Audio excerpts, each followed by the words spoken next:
before I open the store, I'd like you all to meet your brand new security system, the Protector 101 series robot. 1 week from tonight, at closing, Protectors will begin their patrol of the mall.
games on the television.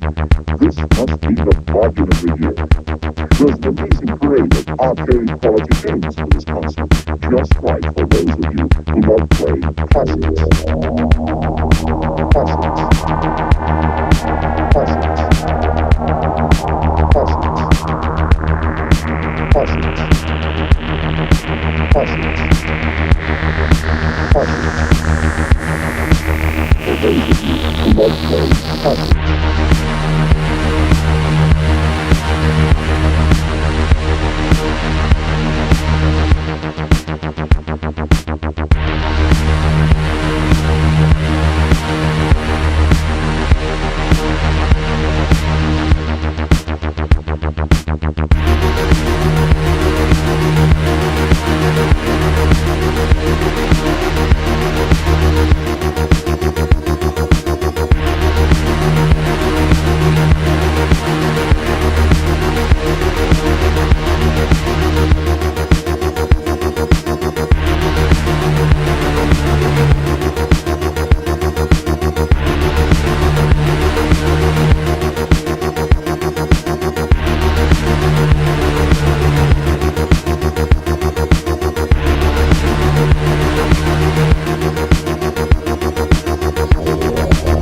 Here we are. Hey, what's up? Oh.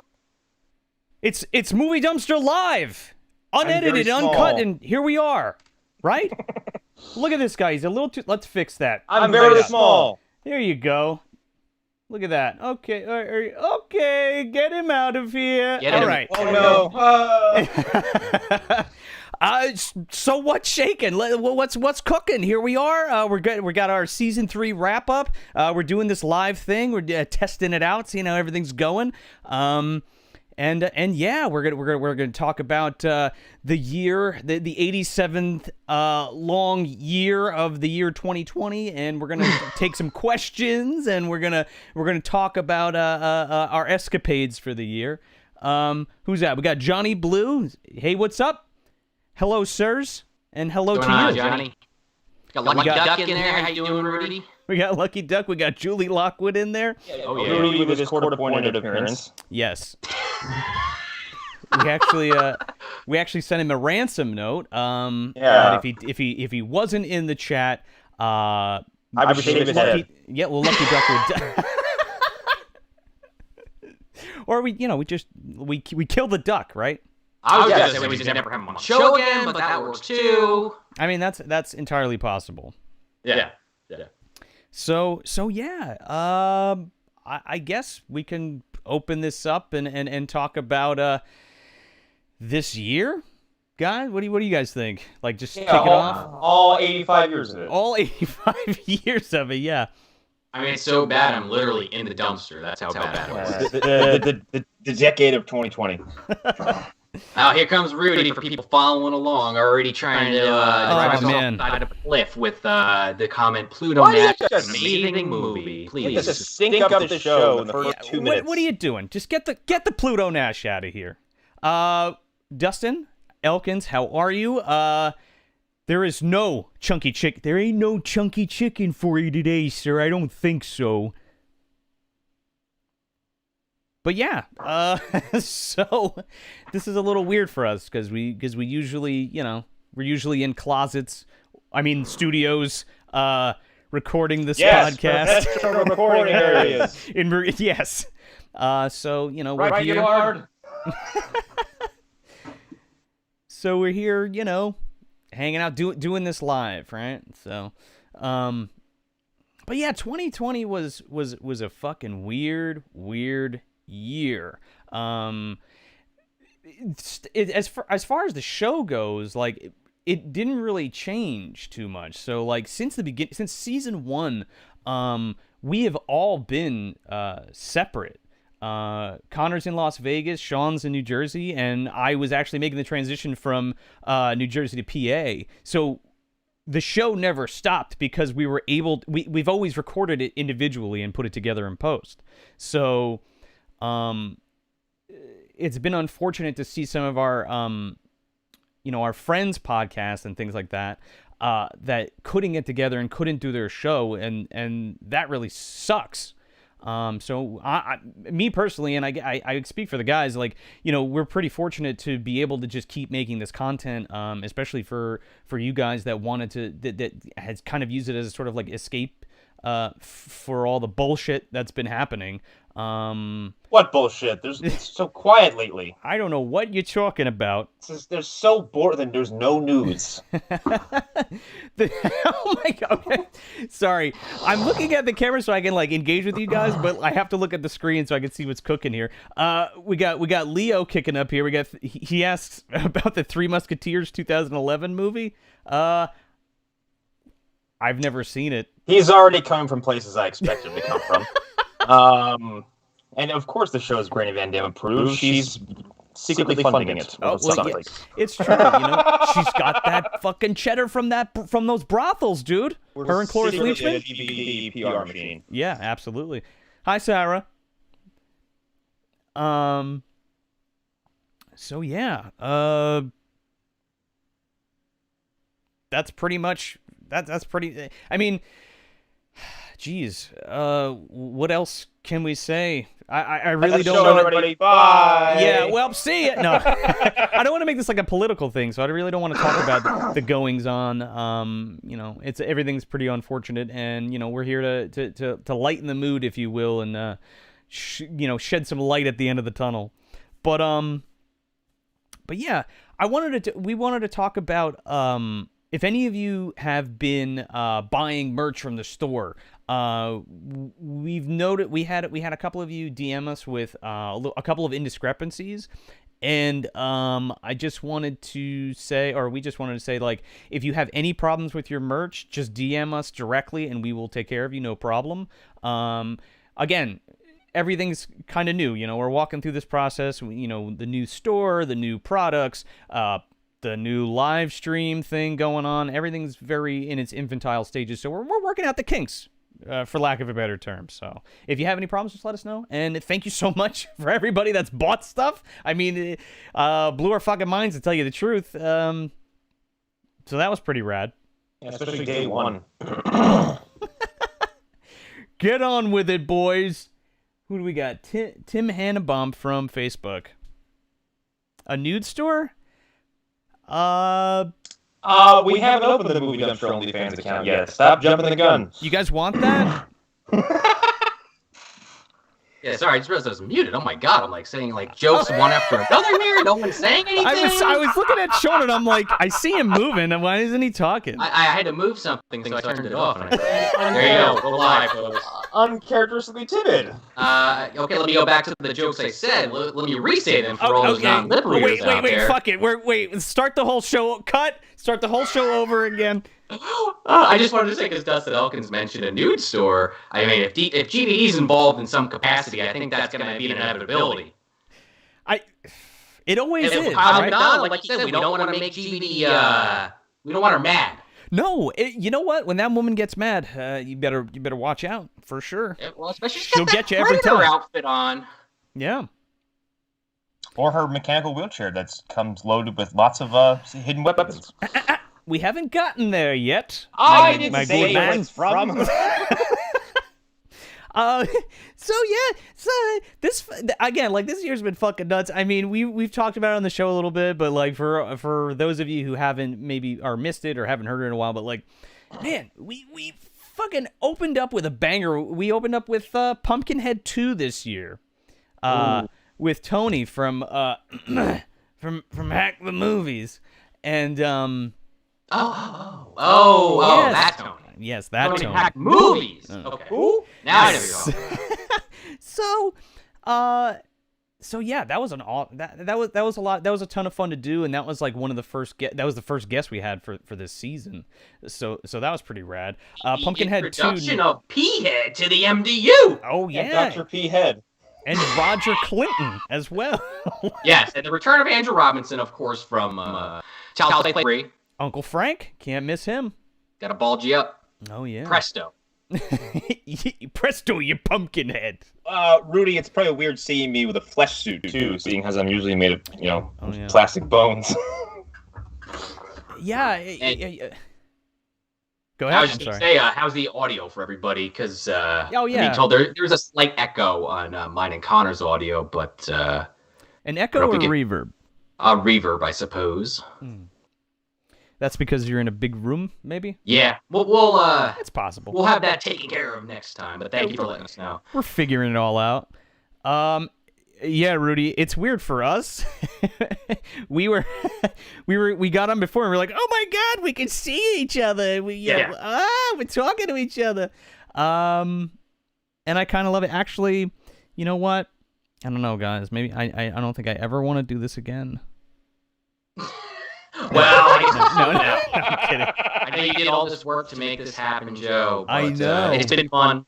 It's been fun, All right. Yeah, well, we all hope you enjoyed Movie Dumpster. We're never doing it again. Good night and goodbye and good luck, as Santa Claus would say. Hello, Serge. What's up, Serge? But yeah, Pumpkinhead 2. That was a movie. If you heard the episode, obviously, you know our opinions on it. But that was a movie that was just like, we started off we were already in the goddamn dumpster from day one this season. But you can only go up from there, right? It's a bad silly ass shit in it. I mean, when he breaks a dude in half in the farmhouse, it's probably like an all timer for me as far as this show is concerned. Oh, Leatherface, you mean? Yes. Oh yeah, absolutely. we're saying we can only go up from here, guys. But lest we forget, our next episode was Valentine. So, yeah, listen, Valentine was. I actually like that movie. I don't even think I put it in the dumpster. It's fine. I think I ended up saying when we had done the episode that it was a good movie with a really shitty ending that kind of just like ruined the entire experience. Convoluted, yeah, for sure. I mean, they didn't need it. They could have just did that whole ending and it would have been fine. I don't care for that movie. Yeah, it's better than Urban Legends. I'll tell you that much. I mean, can I just take a swift bat to the knees instead? At least you know the pain would be over quickly, right? Yeah, probably. Well, I don't know. That's a lingering pain. I would. Well, you think you had to watch the movie, then we did the episode, so you got between like 2 to 4 hours, whatever the math is on that, of just like watching Valentine, talking about Valentine. Hey, I think it made a good episode, but it is a bit torturous. I think it was good. Is there echo? Ooh, okay, I don't know why it's echoing so bad. I don't know. Let me see real quick. Well, in the interim, let's look at some comments. Tim, sorry to see you go. Jacob asks, so can we get some sweet Condor merch? Well, about that, I don't think we have anything to announce, but we have definitely discussed that pretty thoroughly. So definitely this year, that is on the slate of something that we're trying to have happen. I think it's going to probably be some kind of combination of corpse fucker maybe in there, but don't hold me to that. We don't have anything on paper, but it's coming. There's that word again. It's cumdaring. Leonardo. Uming. Oh God! I'm not saying it because I'm reading. Okay.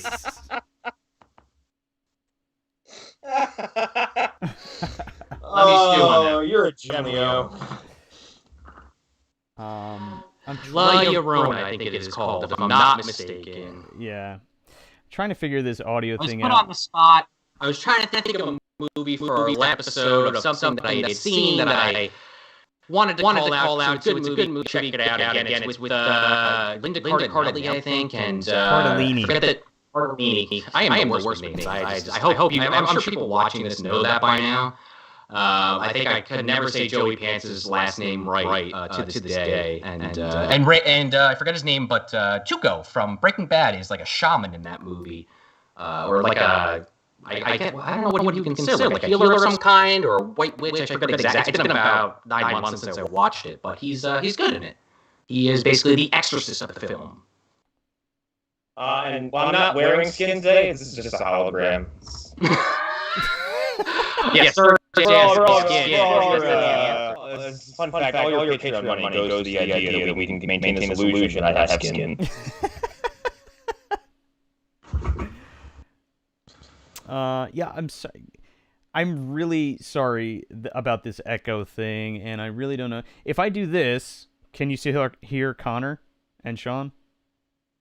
I am talking, and this is a live stream. I've done this before. I hope it's going at least somewhat okay. How's that? Did that do the trick? This is skeleton erasure.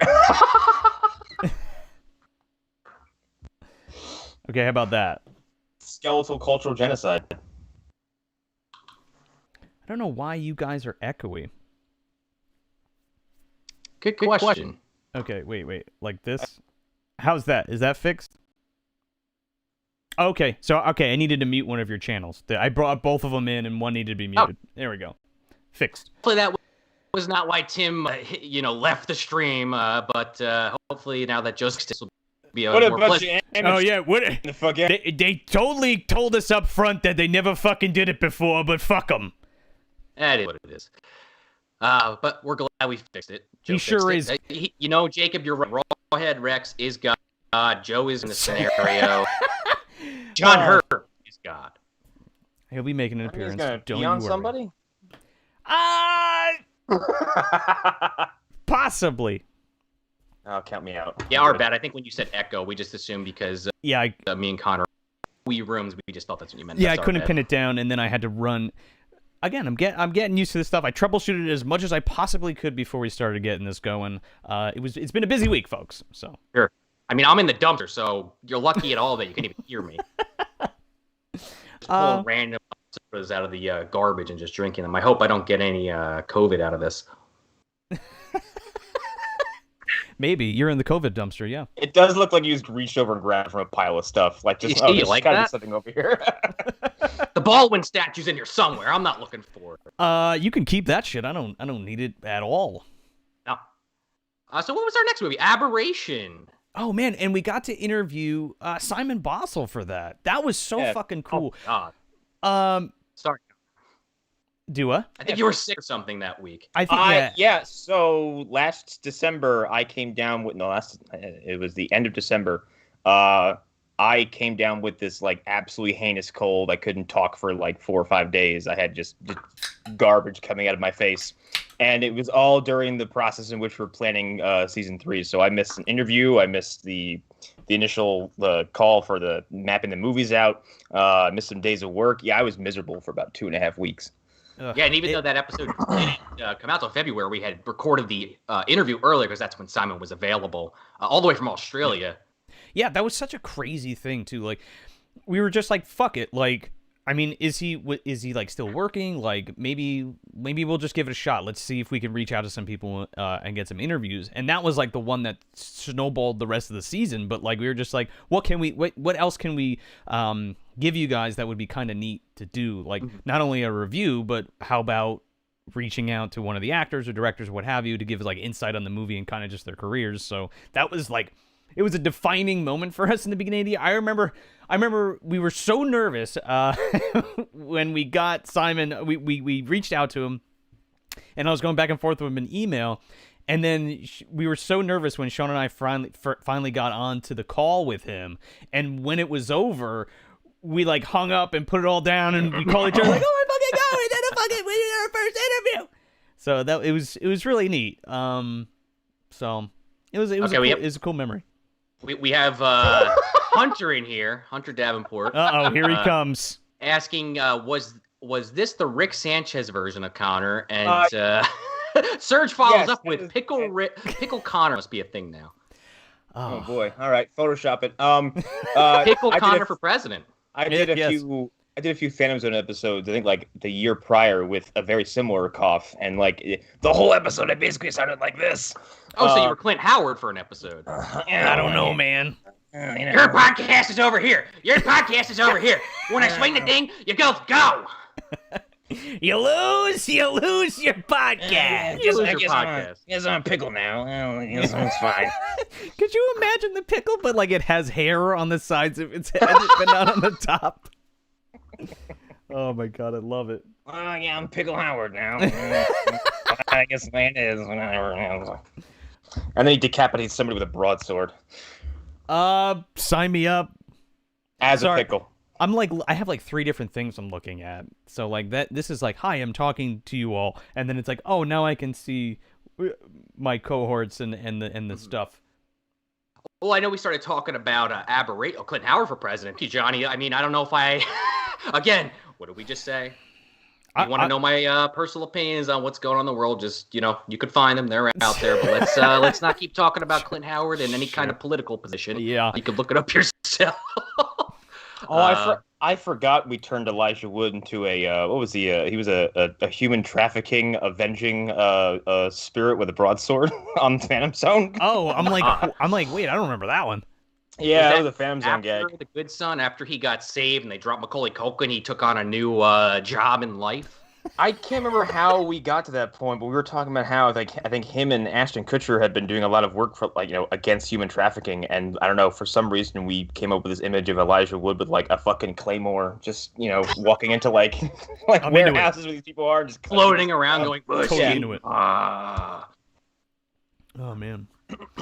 But to your point, Joe, I mean, maybe I'm jumping the gun a little here, but like when we interviewed Simon, I don't think we had the idea in our head that maybe we want to do these interviews and see if we could do them, obviously. But it kind of turned into, I mean, we didn't do a ton, but we did quite a few, I think. Yeah, well, we did again, like it was a big step for us, I guess. After that first season, we were like, all right, each season we try to do something new, and this hopefully becomes something that we want to do for season 4, but we'll talk about that a little bit later. But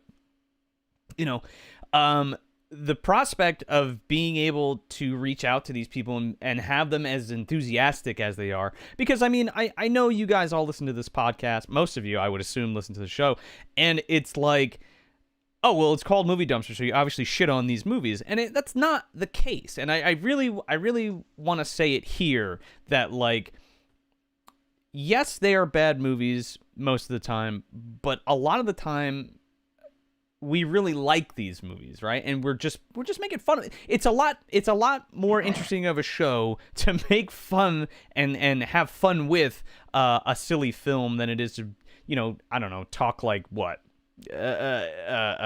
What's the word I'm looking for? Pretentious, maybe? Not pretentious, but like academic. Like, oh yeah, sure. well, Clint Howard's performance in The Well, Wraith. that's not the kind of show we're trying to do. It's more of a comedy show. Sure, it's like a comedy show. I just don't want people to get the wrong impression because, like, I'm surrounded by B film, and it's just like, Well, I think big our part audience, of our lives, I guess, is what I'm saying. Sure, and I think our audience gets it. And if you start listening to the show, even if you pick some of those stinkers like Dragon Ball Evolution or Pluto Nash that Ruby had mentioned in the chat earlier, I those think we objectively suck.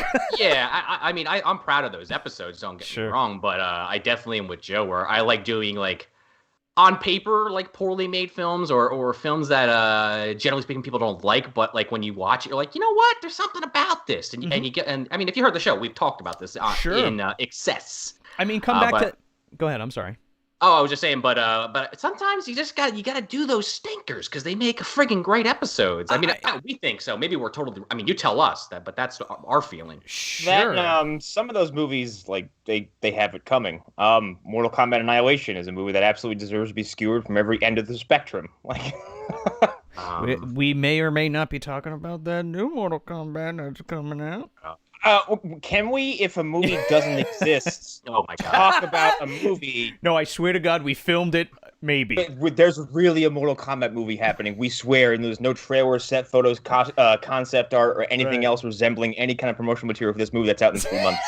I just want to go to the comments real quick. Yes. Zibia Gray says it's different, but most people love weird horror films. That's us for sure. Generally speaking, absolutely. Obviously different opinions here and there, but if you're online or in this community, you see it from every spectrum. Sure. Opinion. I guess that's anything really. Well, so that's a great point, Sean. And it's one of those things where it's like, well, yeah, you could sit there and be like, oh, well, I always love these films or whatever. But there's a lot of people that haven't heard of these films, and I think, and Johnny just said it. He's like, he only heard of Rawhead because of us. Whereas I think of Rawhead as like one of the more common weirdo out there flicks. You see what I'm saying? Like, yeah, there's so many people that don't know about a lot of the more common stuff that's kind of the point of the show to kind of bring these hidden gems out of this. It's called Movie Dumpster because we go into the dumpster. We go into the dumpster, and this is all the films that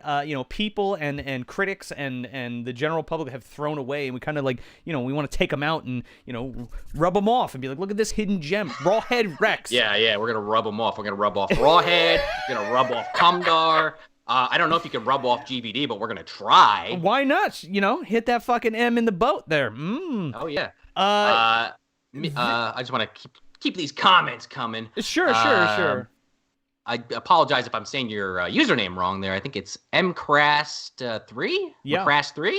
Will you guys do some older movies? Horror from the 60s and 70s is wild. We want to. We just haven't. We can tease a little bit. We got some flicks coming up that are actually exclusively 70s films, I believe. I believe you're right. I don't have it in front of me, but yeah, we've done a tentative schedule. So I think we're going to talk about that a little bit more towards the end of the stream. But sure. We definitely are thinking about that kind of thing. We're trying to everyone loves the 80s, but we're trying to, not that we don't do other stuff. We were just talking about Valentine, and I think Aberration was late 90s, early 2000s. 96. But Or yeah, 94? we're definitely looking forward to doing stuff like that this season. I would love to do maybe a handful of those really out there Giallo flicks. I think New York Ripper would be hell fun. yeah. I think Torso would be not Torso. I want to deep dive. Yes, Torso, but I want to deep dive. Like, I got the Lindsay Baker collection from Vinegar Syndrome, or was that no, not Vinegar Syndrome? That was Severin, I believe. Put out the Lindsay Baker collection, and Knife of Ice is available for the first time, I believe, on Blu-ray or in like the U.S. So that is something I want to tackle because I mean. Everybody's seen Profondo Rosso or Deep Red rather, or you know, Suspiria and things like that. Actually, Bird with the Crystal Plumage would be really fun to do. That's such a great flick, and that's Argento's first flick. Have you guys ever seen that? Have you guys seen that? Nah. Yeah. No. I've seen a lot of his movies, but not that one. I mean, On the note of Suspiria, I love to sing that music when I'm by myself, like every now and then. Just by oh, dude, My Halloween girlfriend playlist actually has the Suspiria theme as her ringtone. Great flick. Leonardo had said that he was shocked. I think he had said that Joe enjoyed Munchie or something to that effect. I fucking love Munchie. I got the poster hanging up over there. Fun fact, I don't think we ever talked about this on the show, but Rudy Real, friend of the show in the chat there on our Shakes the Clown episode last season, He I don't know if he's doing God's work. He's doing somebody's work. He went in and watched, I think, Munchie 2 and 3 and was reporting back to us over Facebook Messenger whenever we did that episode. And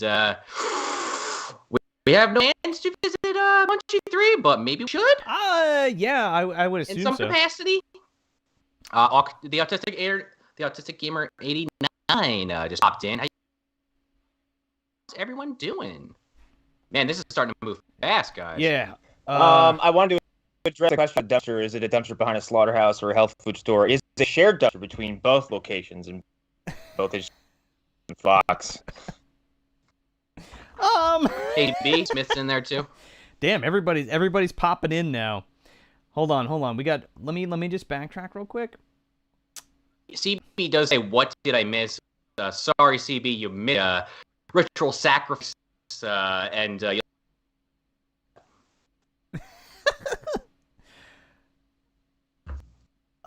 Serge says, bruh, some of the grooves from Suspiria soundtrack should be illegal. They are pretty fire. Oh, yeah, dude. I mean, it's Goblin, baby. There you go. And Rudy just again commenting, saying, I hate you for some of the movies I've watched because of you. I think we hate ourselves sometimes. You know, Rudy, sometimes, though, sometimes you'll message us and you're like, hey, I'm about to watch this widely considered piece of shit movie. It's going to be great. I love Bunraku. I bought 20 fucking copies of Bunraku. Hey. Yeah. You leave my weird papier-mâché samurai western movie with craggy Ron Perlman alone. Listen. You fucking gave birth to the bartender, and that's all I can ask for, okay? Yeah, we got the bartender. Oh, we got Say You Love Satan, and how you guys doing? Hey. We got it with Johnny saying, can't wait for the review of The Pest. That is a shelf movie for John. What are you doing to me? Holy The Pest, shit. Look. If we ever do it, I guess I'll say my opinions for that, but I do not like that movie. The Pest was like a staple of my childhood that I would watch with my buddy Dave all the fucking time. That would be hilarious to get my buddy, or to get Kenny Barr on, Connor, to do The Pest, because he loves that film too, and it's actually pretty fun. I mean, Jeffrey Jones is going to return to the MDU, but at least that's not a positive. I don't know, dude, and we get John Leguizamo back in the MDU as well. I mean, I'm not against the idea, but I do not like that film. I mean, I haven't seen it in about 12 years, so maybe my opinion has changed. Again, right? I think Johnny said that before. Oh, did he? Yeah. Last time I watched The Pest was on VHS. That's how long ago it was. I remember we rented it like all the time when it came out, because John Leguizamo was huge at the time. I mean, he did, again, he was in Mario. He did Spawn around the same time, I'm pretty sure, didn't he? Yeah. I think that lines up. Yeah, it was right in the pocket for sure. But yeah, getting back to what Joe was saying though, it's going back to Aberration specifically. Yeah. Even that is one of those movies that we're trying to shine a light on. 100%. Yeah, Hunter, I agree with you. Voodoo Mambo should have won an Oscar. You're correct. Leonardo I have says, some David Lynch doing a Hadouken. "Yeah, hey, why not? I'd pay to see that.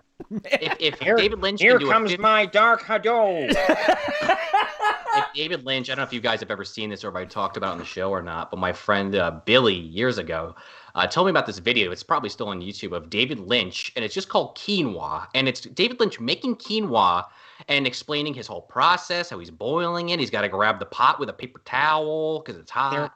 There's Goes such outside a and smokes sadness. a cigarette and it tells like some weird story about a train ride he had. Look it up. It's incredible. After this, of course. That sounds lovely. There's such a sadness to people who make quinoa. I don't know where the fuck I was going with that. I just want to talk about He David loves Lynch it. more. He's got a big bag of it. Shit. Sonic Boom. There you go. I got two of them. Well, oh my god, imagine him in Street Fighter, like David opposite Lynch Raul Julia. just being the Street Fighter announcer guy too. He Since we're plays talking about it, no, he plays Guile opposite Raul Julia in the fucking Street Fighter movie. I'm Listen, gonna kick Raul, Bison's ass so hard the Here's- next Bison wannabe is gonna feel it. or it could be the monster, Sonic Boom. Yeah, I don't know. What's the temperature in the proverbial room on the Street Fighter movie? Do you think you guys should we do that movie? I mean, we've been talking about it for years. yeah, That's something you guys would want us to do? I mean, I feel like I already know the answer, but I'm asking regardless. yeah, we've been playing around with the idea because we love, live television or whatever, live stream burps. We've been toying with the idea because we love our event month, so we were talking about doing a video game month, which could be a lot of fun. And included among that roster would be Street Fighter. It's on paper somewhere. It's just not we're not confirming it, but if you guys want that, Yeah, sure. we'll put it back on the list. please give me a reason to watch it. I would love this. Movie's great. Hey, Raul Julia, man, his last movie, for better or worse. I know. Still bums me I out. We never mean, got that third Addams Family movie. I but- would love to have him back in our rotation again because like for an actor of that energy level, we have one movie, in our catalog where he is basically sedated the entire time. Yeah. That's the problem, right? We only have him in we didn't even do the Addams Family movie, so Yeah. the only frame of reference for him in the MDU is Victor Frankenstein, And he's just basically like, "Oh, hello, sleeping through the whole that's role. very interesting. My God, you've killed me. Oh no." It's peppermint. Yeah. It It seems tells like time. How fascinating. seems like people in the chat are kind of into that idea, so maybe we'll keep Yeah. that in mind. For sure. We got, I think, 4 or 5, 6 comments looking like they're into it. Oh my God. Yeah. Jonathan Scott says, do not do the Chung Lee movie. We did it for Lou and Allen's Smallville show, and it is atrocious. I'm assuming Lou and Allen from Phantom Zone, because I did not catch that one. Yes. Yeah, that's got Scottish M. Bison, who's got an evil real estate plan he wants to carry out. Also, he gets his powers by eating a baby or something. That movie's weird. What is Huh? this? The Witch? Oh yeah, What is this, Bleeders? It's a really strange ass. One fully functioning vagina. See, it all comes fucking full circle, man. He ate that pickled Van Damme baby that was in Rucker Howard's fucking curio cabinet. Yeah. Do I have you guys want to keep going heterochromia. down the list? Yeah, Because I think we our could- next episode, was a created. I think.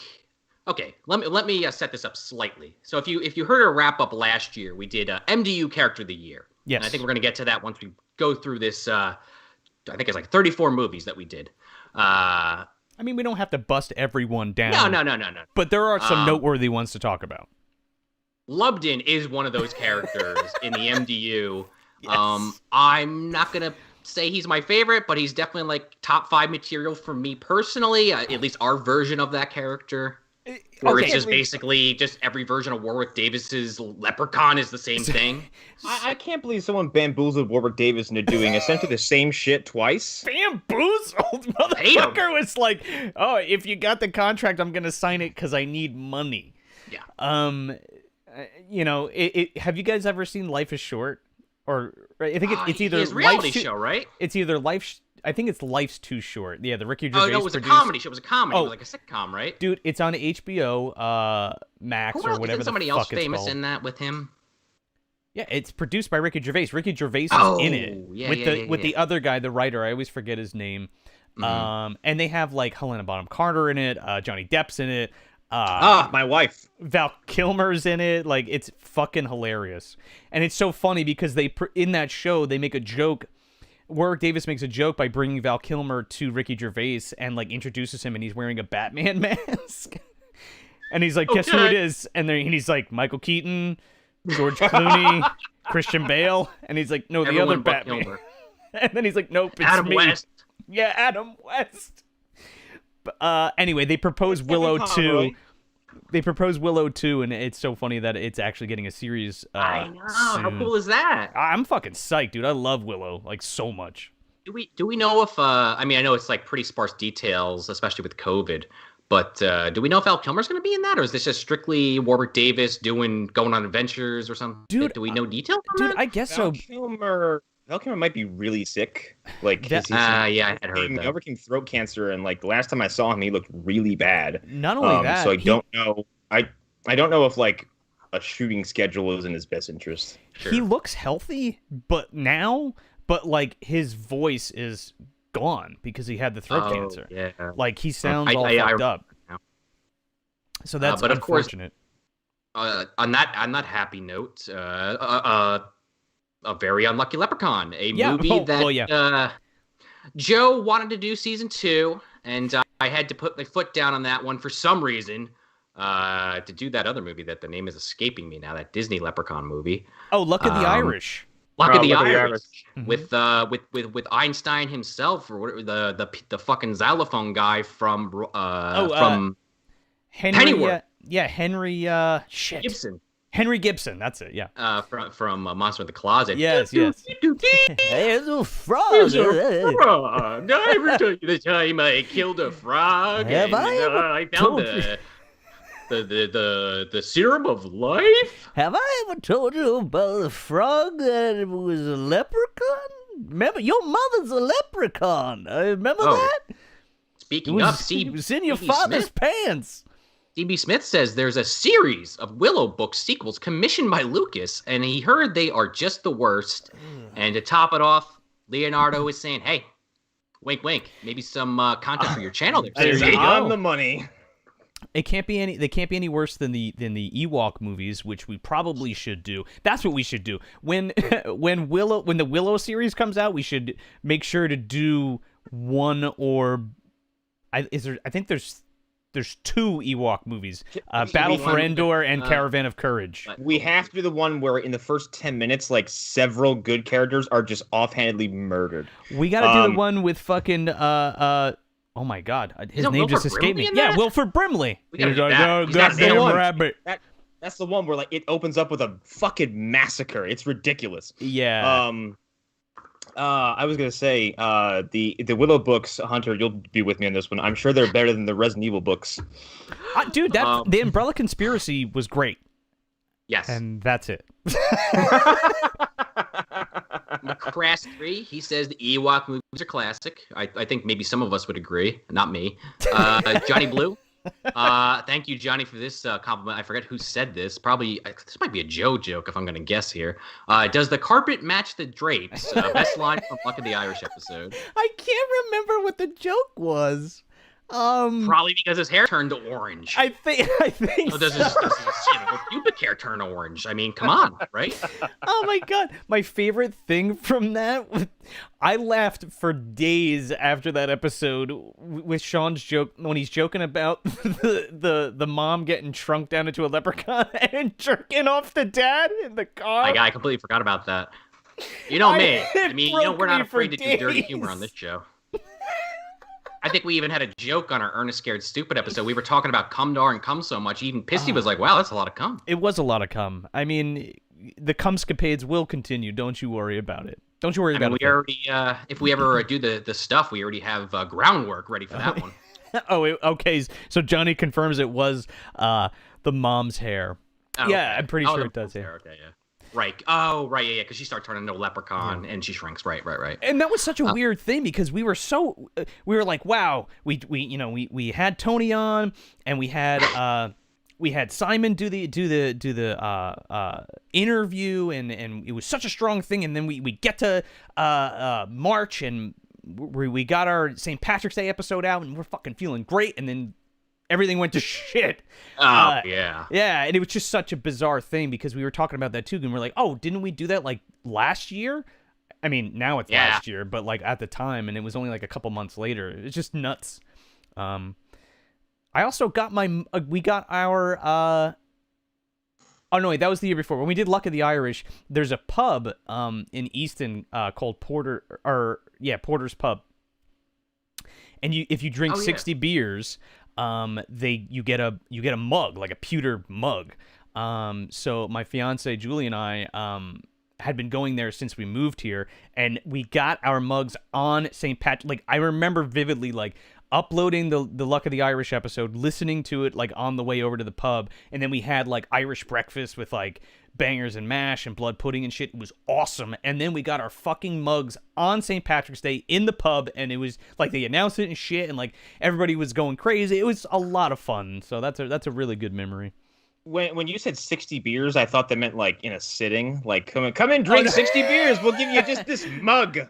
Like you would think for like an Irish pub, like come on in and sit down, drink your fucking drink. I can't even do an Irish accent. We won't pay for your stomach to get pumped, but here's a mug.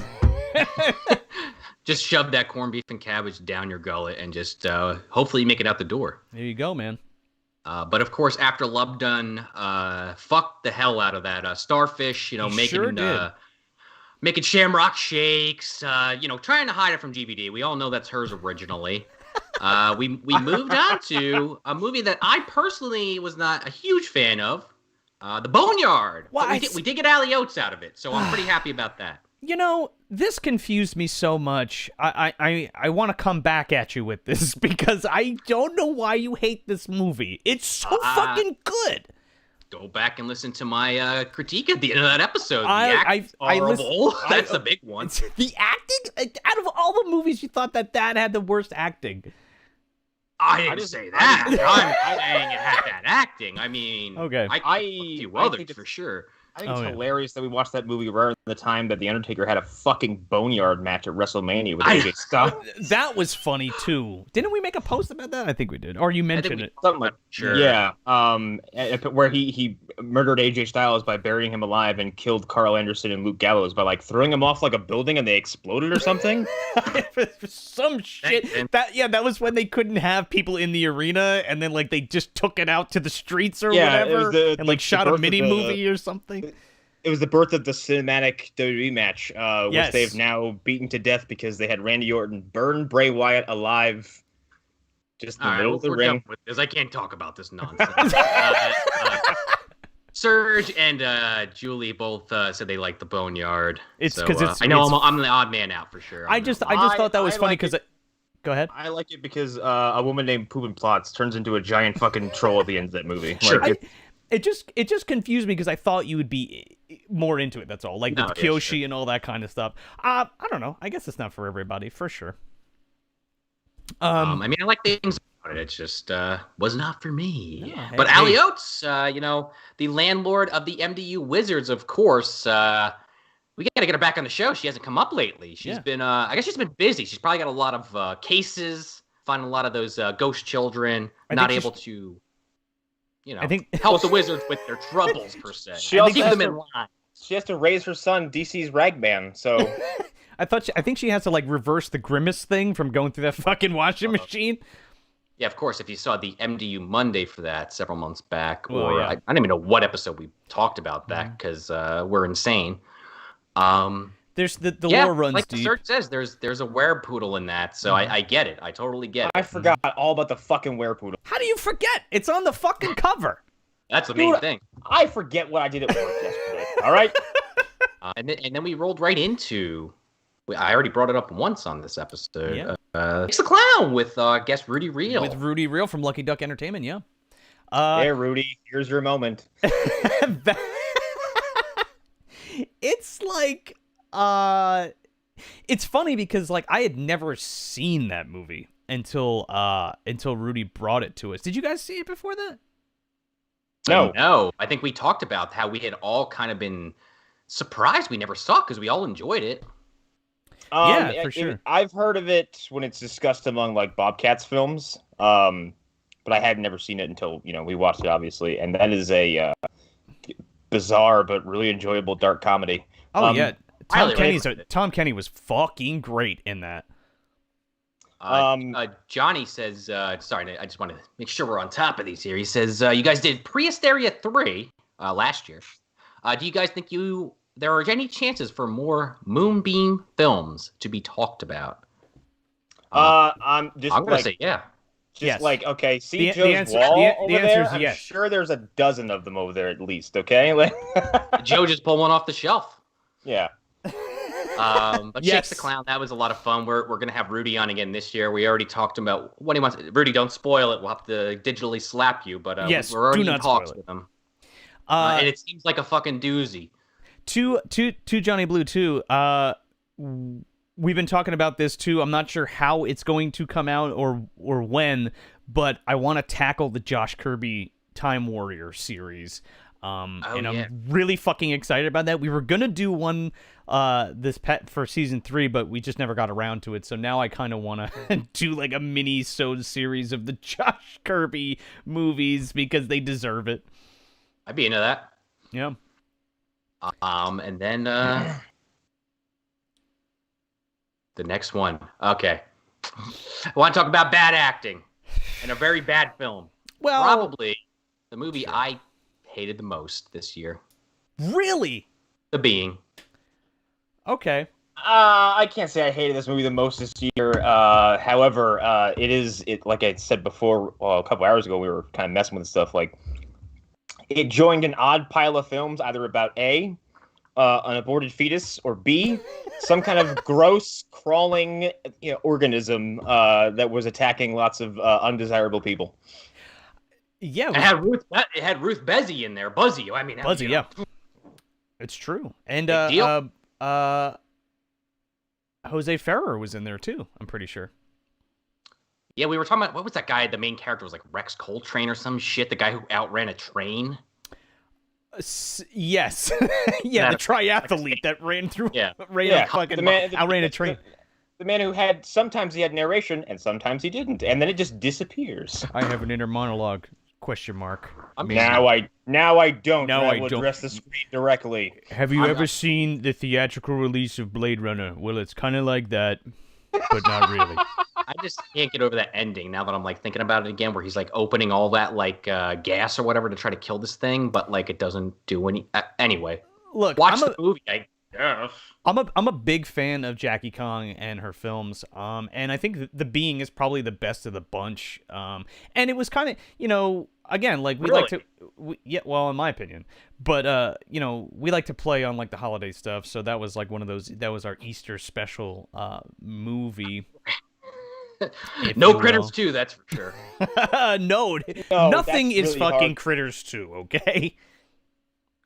And then, unless you guys have more to say about The Being, first let's go to John Scott. I think it's just it might be a little bit underrated only because of how ambitious it is. It's a low budget film that was made for like fucking nothing, and some of the creature effects are pretty impressive, and there's a lot of good cinematography in it that I don't think should be overlooked. No, I think from what I recall, I think I would agree in that respect. But John Scott here, he says, have you guys ever thought of a return to the dumpster kind of month where it's like sequels to films you've covered in the past?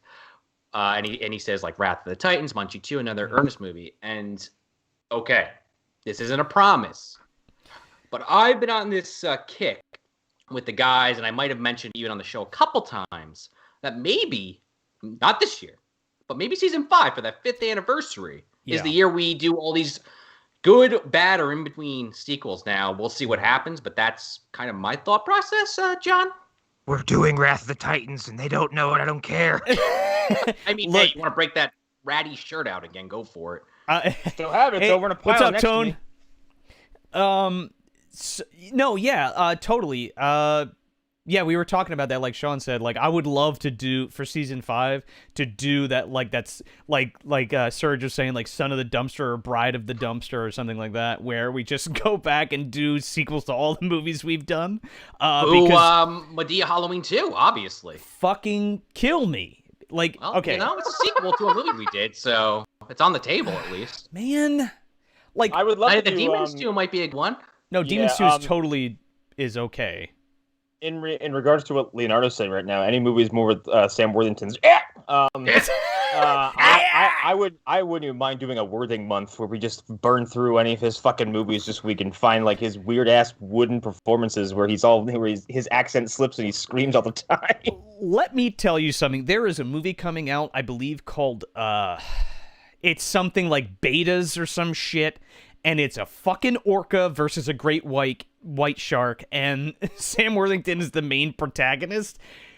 Guess who's doing that movie? This show? Us. We have to 100%. pay CB for that one.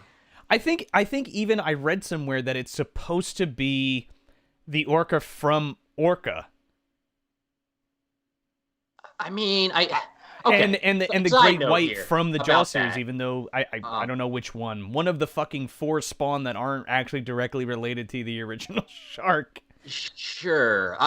I want to get the because you made me think of it. When we had done Orca, I was talking to Jake from Slashers Podcast because they had done it around the same time we did it, and he has this theory that at the end of that film, when it goes under the ice, it's committing suicide because it's basically finished its mission of getting revenge and it's done. But I like our version where it's just like it's going to come back for that woman later, you know. And if that's the case, then I think this sequel might be onto something. It's in the MDU in some capacity, I think. Well, the orca is the Punisher, man. You got to watch. You got to True, watch that yeah. MDU. If you go to our YouTube, you can find that MDU universe or Oh my MDU God. universe, the MDU, the movie dumpster Chronicles. universe. Chronicles. And yeah, Dolph was reincarnated. He died and was reincarnated as the orca from that film. Man, imagine that conversation in the morning with himself. Oh no, I'm underwater. God, tell me why I gotta It's- fight Richard Harris. Why is it suddenly colder and lonelier than it was before? Why am I naked in a suit? I am very wet and I feel fat. And poor Umalik had to die for no reason. Poor that still Umalik. bothers me. You know, Went we out the get wrong door. We didn't get there yet. Let's save our Okay. comments on Umalek. Fair enough. Oh Oh man, I know where we're at now. Holy God. yeah, get in the fucking car, Sean, because we're going to fucking John Carpenter's Vampires. Like I said, he's around here somewhere in this He's- mess. He's always lurking around the corner. Baldwin. Yeah, we're talking about Alright, Daniel your Baldwin. And, fix. yeah, and we're talking One about of the- fucking John Carpenter's Vampires is what we're talking about.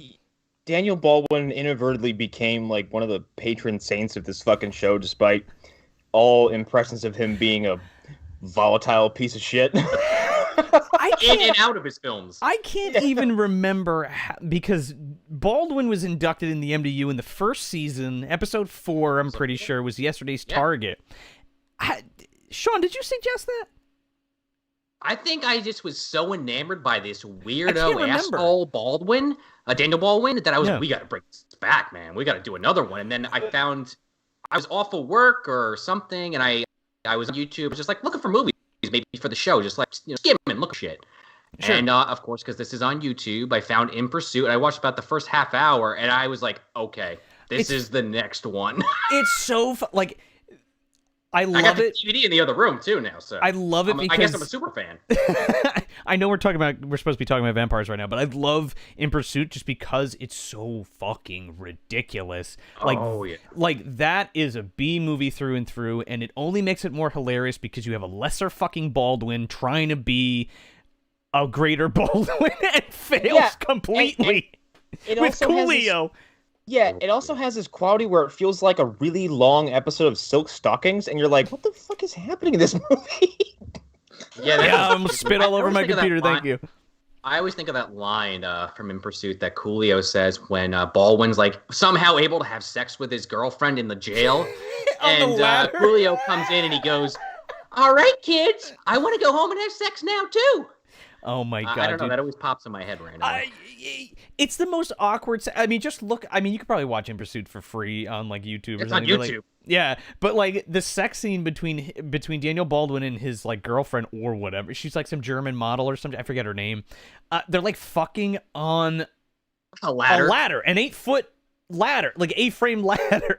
Well, that's because they're not in a prison. They're in a Walmart that's dressed up like a prison. So there's just all this maintenance shit like all over the fucking room. I love. But Go ahead. Okay. I'm sorry. no, go ahead. No, I just love it because he fucks the chick on that ladder and not like what 20 minutes later he's like up the ladder and like through He's a using it. he's using Slips it on to a little get bit through of, the air vent to get out. Surprised you Oh. didn't slip on some sex uses of some kind. Oh, breaks his neck, and that's the end of the movie. Yeah, I mean, maybe he had a little mahogany. We don't know. it's possible. As Yeah, James Woods would tell us constantly in John Carpenter's Vampires. For some reason, that was his one go-to joke. Yeah, for sure. It is kind of a shame that James Woods has maybe either always been or slowly morphed into a reprehensible human being over the past 4 to 5 years.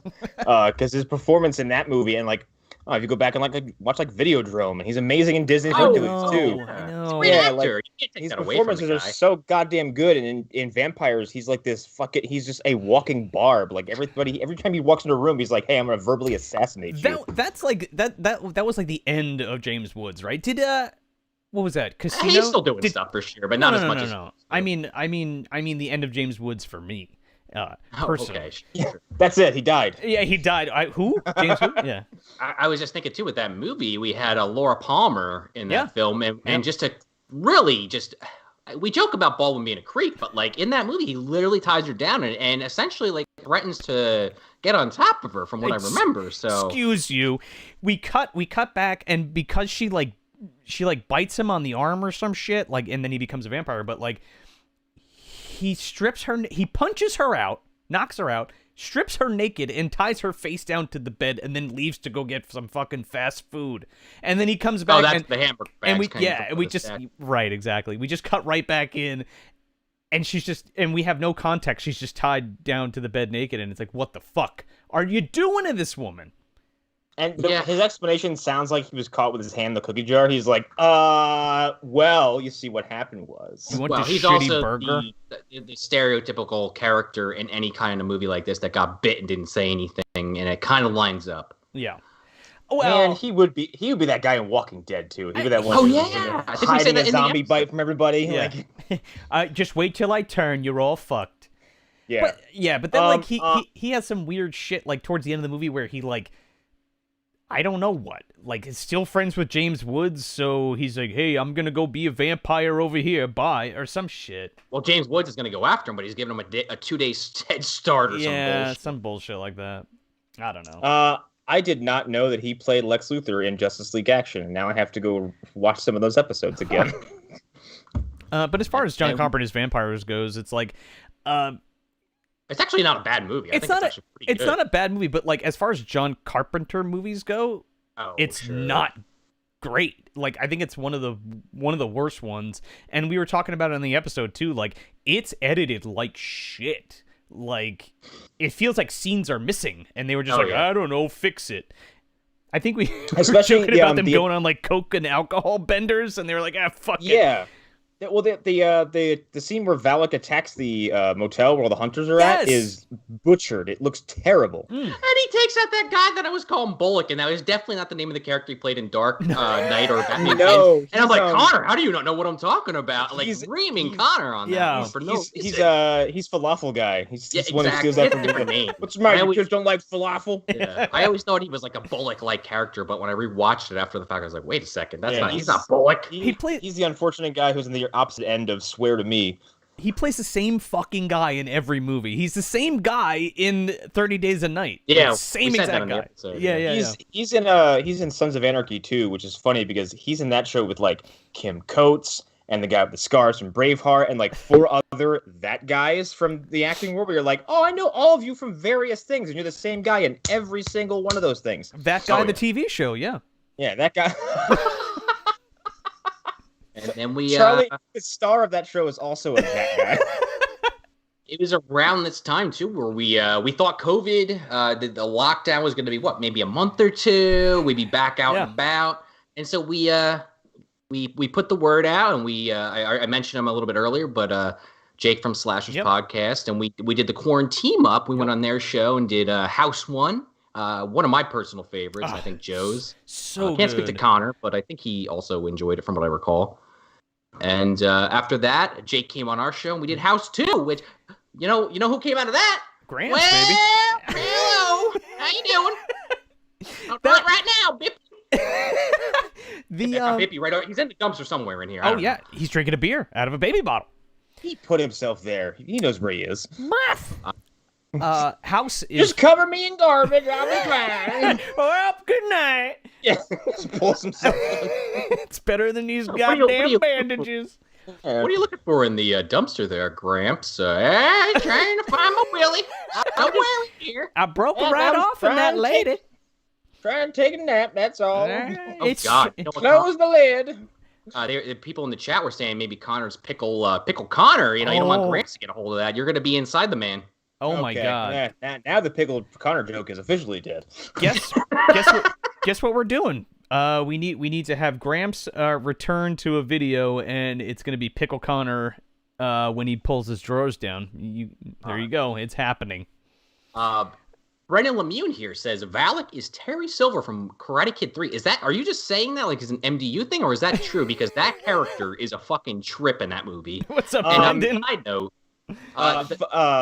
full disclosure, I've never seen Karate Kid 3.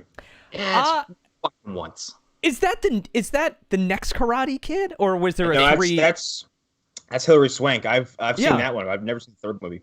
Okay, so the second one's when he goes to Japan, right? I don't fucking know. I guess. No, but what I'm asking is so there is a 3, and then the fourth one is the next Karate Kid.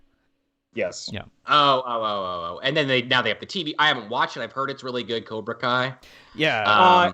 It looks like it went to the 13 Reasons Why School of Escalation, where it's you start with a simple premise, and then you go, all right, now let's just fuck reality and just start making this as zany as we possibly can. I heard it's great. That lines up with that series, really. Yeah, I've heard that the season 2 and 3 are pretty good. I remember seeing a trailer for season 1 because it was a YouTube show, and I was like, it's terrible. Well, that's right. It was like a YouTube Red exclusive or some shit, and got like no views. And then like they put they dumped it on Netflix, and all of a sudden it became like a huge deal, and then was renewed for 2 more fucking seasons, and here we are. And John Scott, the third one's when Kreese comes back. And Kreese, not a 1-to-1, but for years, my brothers, I kind of agree, don't totally agree. My Uncle Bob kind of looks like Kreese, not a 1-to-1. But I don't think either Joe or Connor have seen a picture of him. Maybe I'll post that in some capacity. I guess I'd have to ask him, but he kind of looks like Kreese. And no, Leo, it isn't a problem because having seen most of the 13 Reasons Why season 3 and 4, that is one of the funniest fucking shows I've ever seen. And that's a show about suicide. but House. Yes. House was so much fun to talk about because that's like that again. That was like one of the big movies I used to watch as a kid, and it used to scare the shit out. It still does. I think we talked about it on that episode with Jake. George Wendt. Yeah, well, George Wendt. Yeah, when the goblins come, or if whatever you want to call them, when the goblins come and take the kid. And they like pull him up the fucking chimney. That used to scare the shit out of me when I was a kid. Mick Garris's kid with that shitty haircut. Mick Garris's kid with the fucking rodent on his head. I like that movie up until the very weird ending where it makes you think about too many questions that would be asked immediately following the events of this incident. Where like it's like we have this father who's been accused of, sometimes people think he killed his kid. His kid's been missing for years. And the kid just reappears the same age and has a scratch on him, walking into a burning house. Everyone's like, all right, this has clearly been resolved. But it's a great flick. I mean, it holds up so well. And it was just a lot. It was a lot of fun to revisit and discuss with everybody. So, yeah. It is also, Dustin Elkin says he fucking loves House. Fucking, and he yeah, says Big Ben. It technically wasn't on our show, but Right. the introduction of Richard Mole into Yes. season 3, which became a theme later in the season. He made a jump to the MDU. Yeah. Yeah. And then like House 2, unless you want to say something, Connor, I just wanted to mention House 2 briefly. Well, I was gonna say Richard Mole is my runaway favorite of this year. Oh, he's up there for sure. There's one we haven't even talked about, kind of skimmed over. We'll come back to him later, I'm sure. But House 2, I think we kind of said what we had to say about that. I mean, the whole thing that jumps out at me, besides Gramps, obviously, is how we went from, we go from Carpenters with James Woods to House 2 with Bill Maher. Just Right. at the total opposite ends of that political spectrum today. I just thought that was a weird. I comment on it in the episodes. I always thought that was a little weird thing we ended up doing, but Right. I definitely think Carpenter's Vampires is a much superior film. Oh no, without a doubt. And look, House 2. It's no secret that movie was just rushed. I mean, I think we even talked about it in the episode. Like the writer wrote it in like a week. Oh God, and was literally throwing whatever fucking stuck to the wall. And he ended up fucking himself because they stretched the budget like super, super thin because he had all these crazy action set pieces, which they pull off to an extent in the film. But like, if he just like honed that in and just made it like the Gramps versus Slim Razor, right, and had like that cowboy theme or like ghost cowboy theme and did weird shit like the first movie, I think it would be. I mean, keep the cat or puppy, okay? Sure. I think our biggest complaint was just the whole girlfriend angle, where it could have just been the main two characters as roommates, and you would have cut a lot of that fat out. But it is what it is.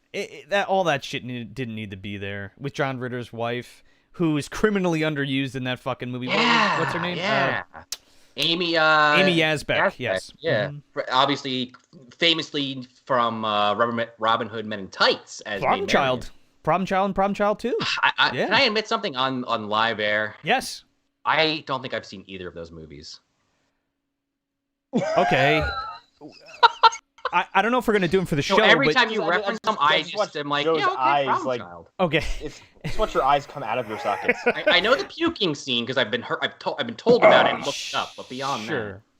Okay, so I don't think we're gonna do those for the show. Sure. Or maybe Problem Child 2, because I fucking love that movie and I think you guys would get a kick out of it. But we definitely have to have a double feature of that at some point, just among friends. Screaming at me now in chat. I see it. Are you fucking kidding me?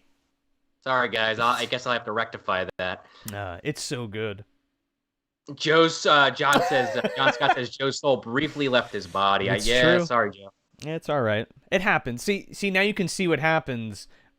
You can actually see me visually respond to these conversations. Oh yeah. The Suckling was our next flick. God damn, it's such a good flick. I love it. I kind of love it. Teenage mutant prepubescent baby. Mutant ninja baby, yeah. Ninja baby, yes. Excuse me. How dare I? You're gonna get sued, man. Then what? Yeah.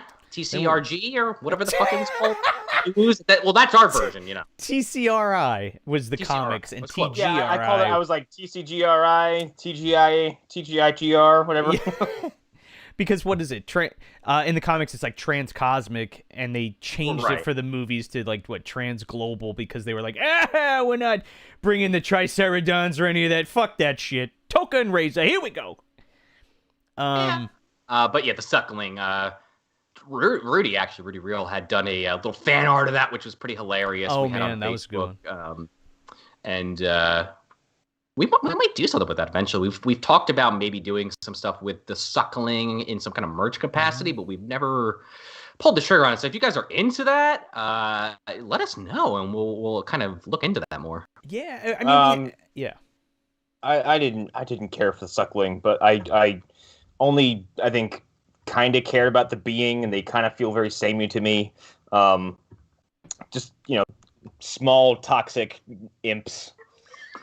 It's a movie that is like on paper, like it shouldn't be enjoyable just because of the subject material. It's so fucking dark, but there's just something about it that I really like. It's just so wacky, and the ending when it runs back in her, dude, like, you can't even make that. I mean, I guess they did make it up, but like it's just insane. That is my fucking brand. Is that movie? It's got risque subject matter and turns it into a fucking monster movie. Like, sign me up. I mean, it's a gore-laden, low-budget indie flick, and I absolutely adore it. I mean, Kyle says we're all a bit like GVD. We can be into a lot, and Sarah says love the suckling. What's And, your favorite I kink? agree.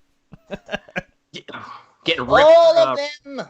Yes, I like all of those kinks. Yeah, Very there's nothing nice. I'll turn down. I was gonna say your kink is getting ripped by a suckling monster from the wall that comes out of nowhere, or that Bill O'Reilly guy who goes into the placenta or something. I don't know what the hell he was doing. Oh, out yeah, there. he does. The guy with the dildos in his briefcase, yeah. That house is just a GVD Airbnb. Just How are the ducks walking around, fucking mopping Yeah. up cum? Clean up Watch an out for the aisle. radioactive thing in the basement, okay? Just don't go down there, right? Oh, dude, he fights it on the fucking on the ride-on fucking laser. He fights the Yes, he does. It's a Dark Overlord, yeah. Makes sense. Oh God. Jeffrey Jones Sorry, is in Kyle, that fucking we brothel. didn't mean to kink shame. But we move right into I think a film we all generally enjoyed, and our guest I think enjoyed it too.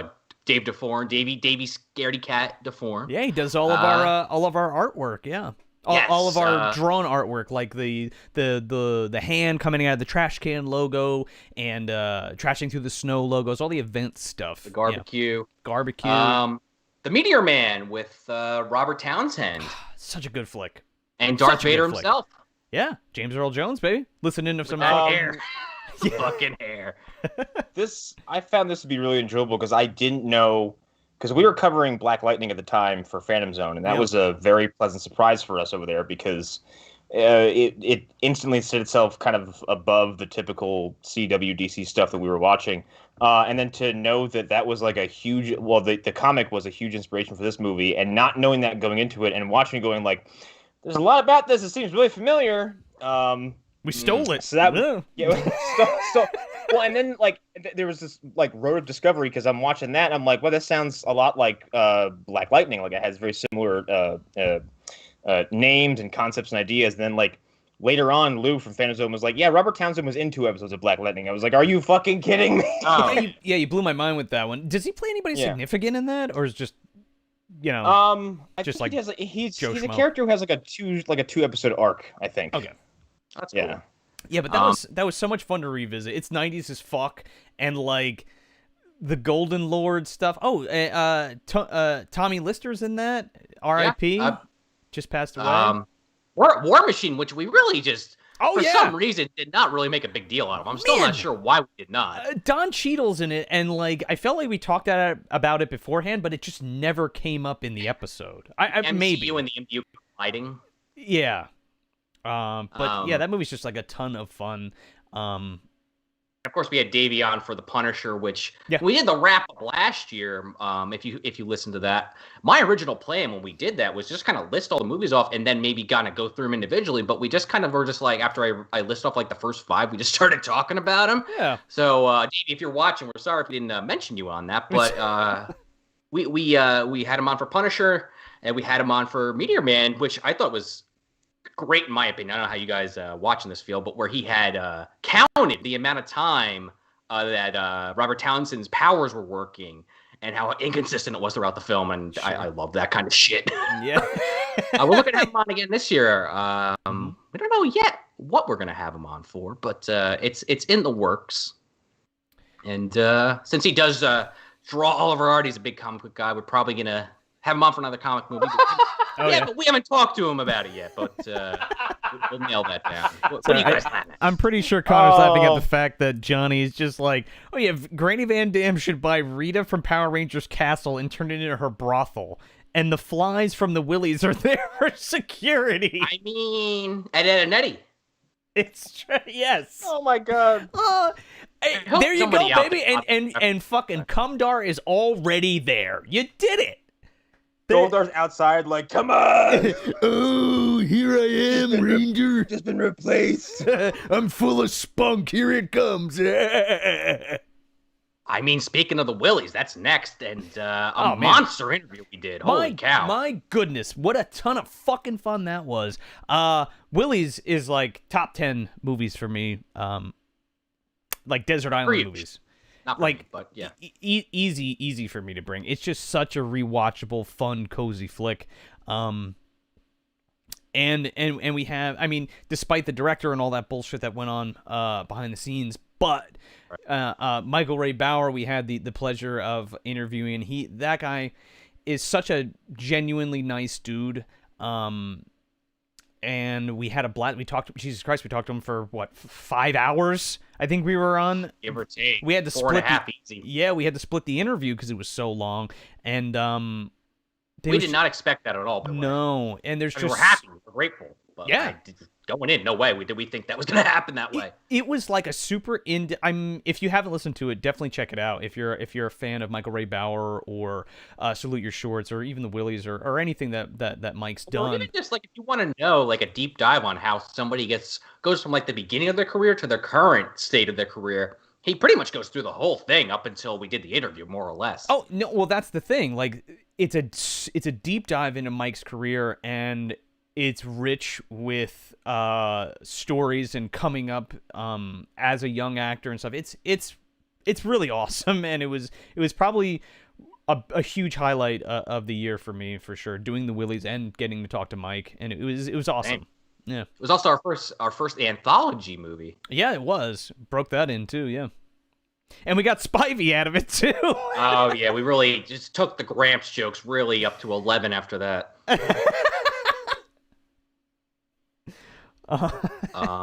Next up, I hopefully you guys are enjoying this as we go down the list, but let us know. Yeah, I mean, we weren't too sure. I mean, we were just. I mean, again, this is a wrap up. We're just bullshitting. We're just hanging out. Yeah, thanks for coming to hang out and talk with us and stuff. I think this next episode, though, guys, is not my personal favorite as far as movie goes, but the stuff we got out of this movie changed the season. Personally, I think so. It added we got a lot of characters and concepts out of this one somehow. It was that moment in the MDU where Steve looks over and the Winter Soldier like has no mask on and he realizes it's Bucky. That is this moment in the MDU. The hell was Bucky? Except it's Terry O'Quinn. Yeah, except it's Terry O'Quinn as the Winter's stepfather. Yeah, that was before we go on that, I just want to read these two comments here. Jonathan Scott saying, so what John and Kyle are telling me, because they were saying GVD and Rita Repulsa remind them of each other, and he said they are related in the MDU. I think that's a possibility. Maybe we'll do that Power Rangers movie one day, and that would be one to really expand the lore on. Jesus, Bandora V versus GVD, yeah, sure. Condor on screen, technically. Yeah. And Condor and Goldar, they like clash swords and like they just explode. They clash dicks. and they're like, and then Peck gets covered in something. Dustin Elkin says, I think the Michael Ray Bauer interview is probably the one I've listened to the most at work. Thank you. So that means you've re-listened to it. Wow, thank you. But The Stepfather, oh my God, what a movie. That is, man, you want to talk about like prime, like late, or when did that come out? 84?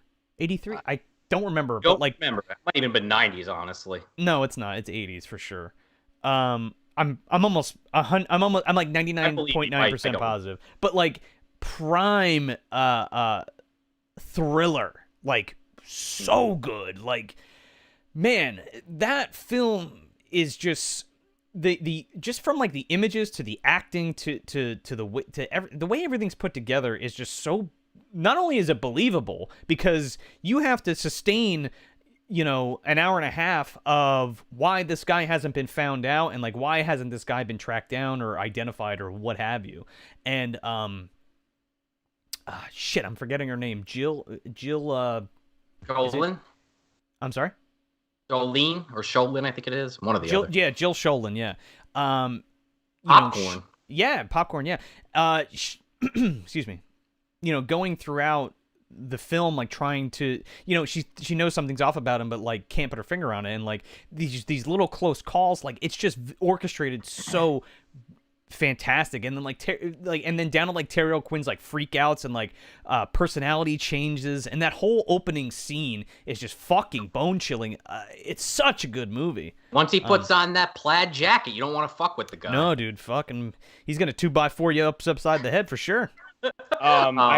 I think that movie lives and dies on one really good fucking performance from Terry O'Quinn. And honestly, I think if he wasn't as good as he is, I don't think it would have worked as well as it does.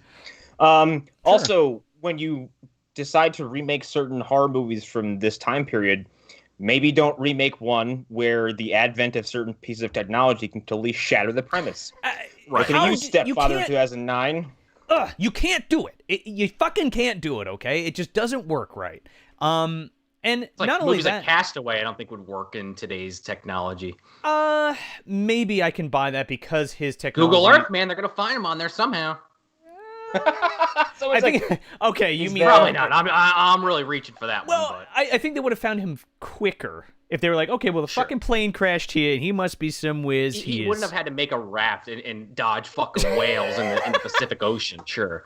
He needed that to happen. To Johnny's question, he asked which Power Rangers I was referring to. Of course, the first Ivanhoe's one, naturally. yeah. The one with Rita Repulsa. Well, I guess she's in both, but you know what we mean. Well, because Diva Talks calls her, and he's like, how do you stop the Power Rangers? And Bandora laughs at her and fucking hangs up the phone, I think. I haven't seen that movie. Yes, and Lord Zed, the once most terrifying Power Rangers villain of all time, is next to her with a sleep blinder on. Mask over his mask. I am puzzled. What were we just talking about? I'm sorry, I didn't want to let that slide. Oh, no, you're good. You're good. But yeah, the Winter Stepfather project, which was just, I don't know how we got off on that, but it stuck.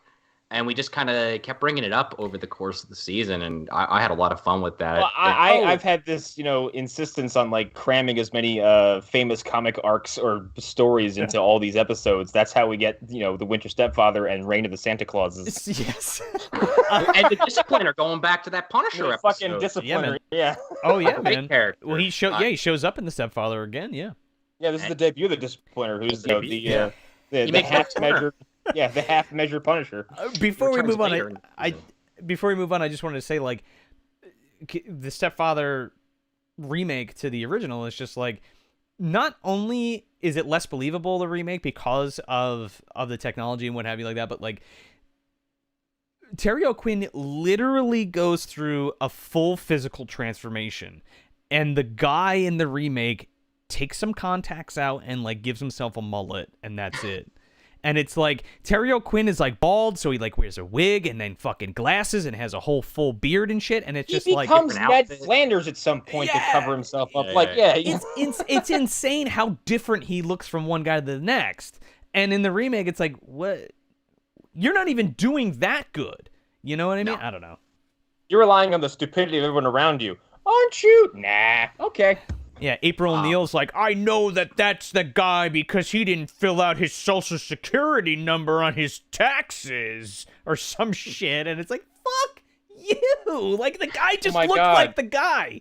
April O'Neil is in that movie, isn't she? Well, April O'Neil V2 from Secret of the Ooze. Okay, yeah.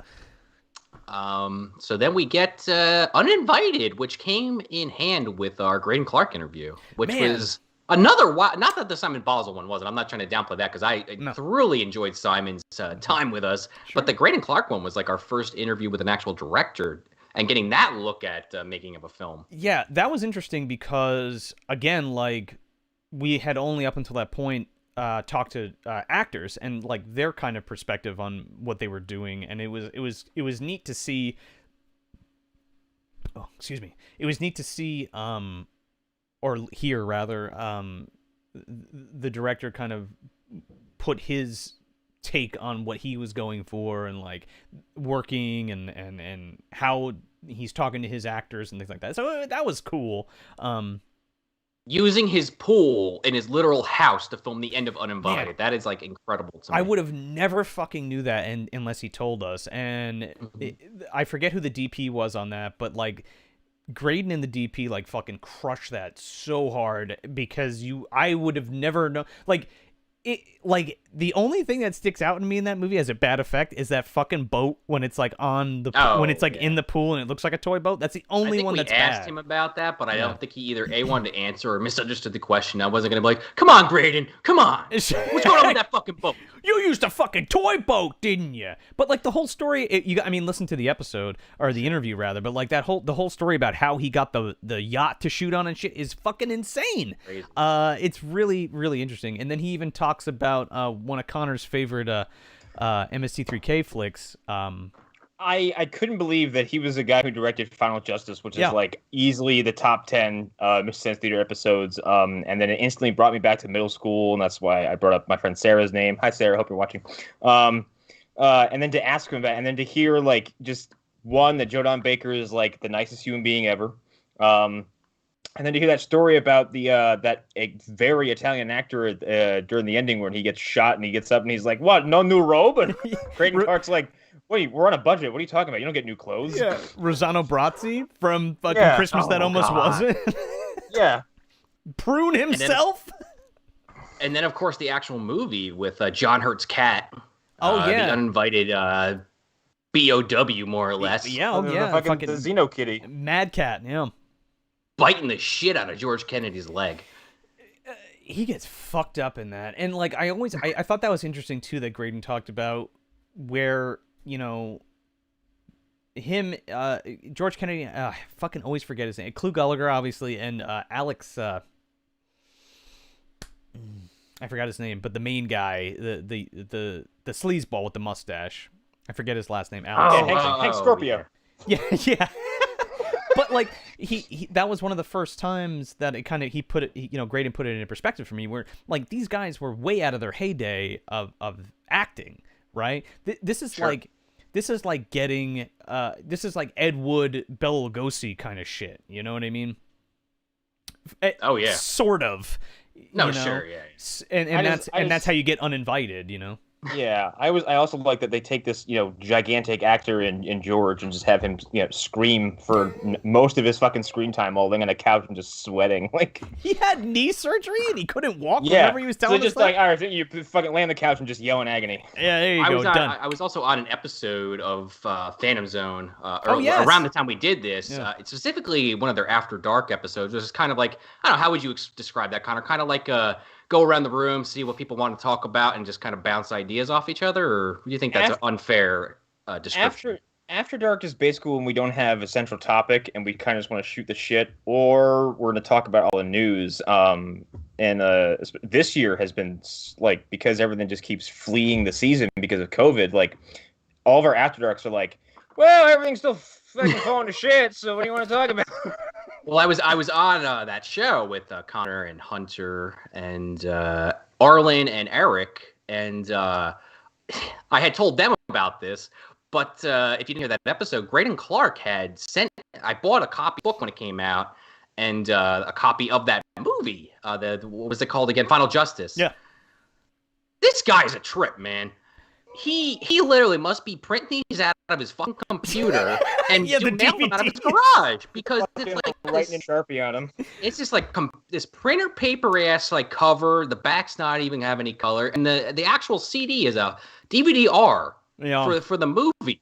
Well, with just marker on it. Yeah, he sold all the rights to the or he sold the distribution rights, I guess, to like Vince Vinegar Syndrome and.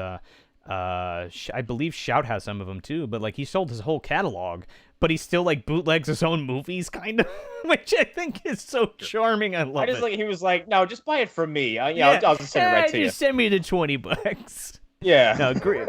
no talking shit on. I mean, Graydon is fucking great. But... He was incredibly charming and had this kind of like. This like almost Roger Corman-esque cadence to his voice. Yes. Everything he said was just kind and very welcoming. Mm-hmm. And I remember him talking about how he got started in the industry, and it's just he has this line where he talks about deciding to be an actor, and he was like, well, I watch people like, Frank Sinatra and he lists like all these classically trained actors and goes like, yeah, I can do that. No big fucking deal. I think whatever. Yeah. He even says in the interview that like he just he wanted to become a director because that's like the first person or the last person listed or something like that. He said something to that effect. I don't know. Go listen to the episode. I don't know what the fuck I'm talking about. And then we go into Nothing Matters, obviously, with Death Dream. Bob Clark classic.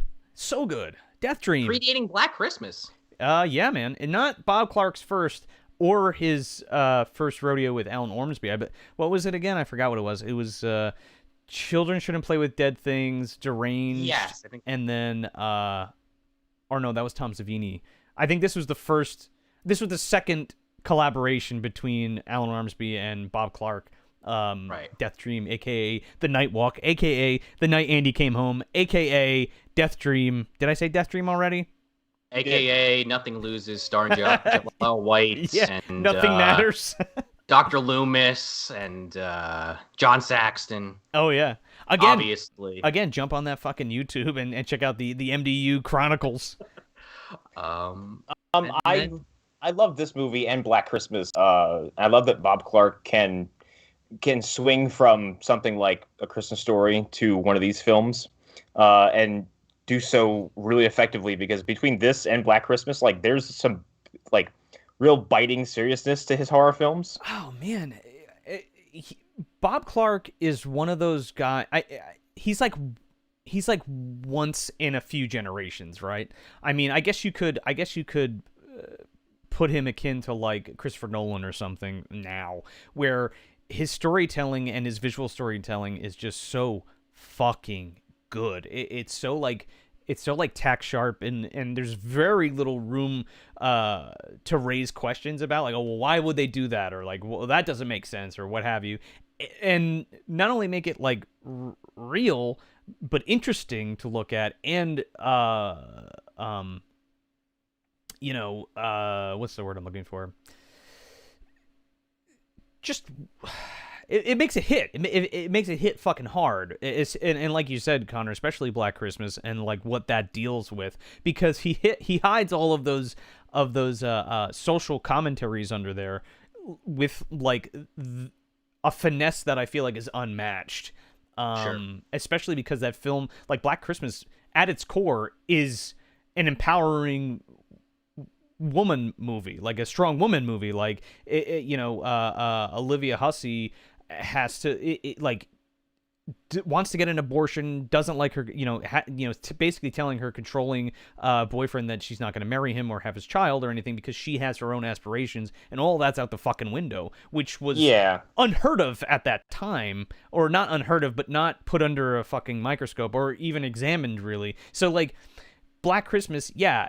Is it a Christmas horror movie? Sure, but like under that layer, that thin layer, you have this really intriguing, engaging movie with something that it has actually something to say while scaring the shit out of you at the same time. You know what I mean? So yeah, fuck Peter. Yeah, he's a fucking scumbag. He destroys a piano. No, what am I gonna do? He's just angry that he's a pencil with hair. Okay, he's just very upset about it. Listen, I'm gonna be in Space Odyssey, okay? 2001. Oh God, right. And Is then he really? I worked with Kubrick. Yeah. Yes. I think he's like the main guy, isn't he? Yep. Yeah. Oh my God. Yeah. Yeah, he goes through the ludicrous speed warp tunnel, where the fuck that was supposed to be. He goes plaid? Is that he kind of does. Gone to plaid. I don't think I've seen that movie in like 15 years, but I'm almost positive that's how it ends. Oh yeah, he went from suck to blow. Yep, sure did. Yeah. Just like Clint Howard did in this next flick, Ticks. Ticks. The introduction of Clint into the MDU. Well, I guess he was technically already in it. House of the Dead. Hey, I play Jalish. Don't go to the... Why do they always ask? Why? Why do they always ask why? Like, it's so funny because Clint is not even like really like, he's like the Z plot to Ticks, but he's still like one of the best parts of it. Easy. Oh yeah. For the little bit he's in it, and of course that's also where we had the interview with Amy Dolans, which we had recorded back in February just because of that's how it worked out. Yeah. And we were just kind of sitting on it for a while. So if you hear in that interview where she's talking about, I think we asked her about COVID, and she's kind of like, yeah, it's going okay. And then we released it around the time this came out. I'm sure you might have been like, it's going okay, huh? Toilet paper, that's still an issue, huh? Yeah. That's why. It was right at the beginning of COVID. It was like as it was starting to ramp up. Right, because we had to schedule it through her agent, basically. Her agent, right? yeah, we had to go through her agent, but she was super nice. She was super nice, and Amy was like beyond amazing. Just to chat with and like work with. And we got to sit down and talk with her, and she was a real pleasure. It was one of those things where she was having. I feel like she had a good time, like talking to us and reminiscing a little bit, but like she's out of the game. She's so far out of the game that it's like, yeah, that's not kind of part of my life now anymore, kind of thing. Which was the same case for Simon, but Simon, I feel like Simon seems like he's still doing some producing and some behind the scenes stuff, but on the DL because he didn't want to be specific about it. Right, but I mean, she was great. She was a real sweetheart. Amy's my favorite interview we've done so far. Because she was a vet tech, right? Well, not even that. Like, she was just so pleasant and like endearing to us the whole time. And then to discover on a whim that she worked in the same field that I do as a receptionist was really interesting. Yeah, it's really sweet. Of course, Tix is a movie with Alfonso Ribeiro, Seth Green, Amy Dolans, and others. It's an all-timer. It's probably one of the best B movies of the 90s. I dare say. I will go out. I'll take that to the bank for sure. Yeah. The Autistic Gamer 89 says that is one of his favorite interviews you guys did. So thank you for that. Thanks, man. And, I'm sorry. Tony. I'm sorry. I meant to say hello to the Autistic Gamer before because he said hi and we were in the middle of a conversation. So I want to say hello. And I'm assuming this is unless Tony wants to clarify from Hack the Movies. Just we always have to say that Tony from Hack the Movies. Tony from Hack the Movies. TM. I was exactly. I'm assuming he was saying that in response to Clint Howard, but he says he goes beyond the infinite. I think he was talking about the guy from Black Christmas from 2001. Okay. Yeah, makes more sense. Yeah. Clint Howard too. Yeah, sure. Clint, yeah. He sure does. He's made of ticks, and the rest, of course, are the March of the Wooden Clints. I don't know, something like that. Some shit. But right after that, Tony did say yes. He meant 2001. Yes. We did Orca with CB Smith. We kind of talked about it a little bit earlier, where CB read the book. Mm-hmm. We watched the movie. And much like our Child's Play 3 episode, we kind of went back and forth on that. And again, got to pour one out for Umalik. I still, what a way to go. What a fucking ice just falling on. Man, what a fucking thing.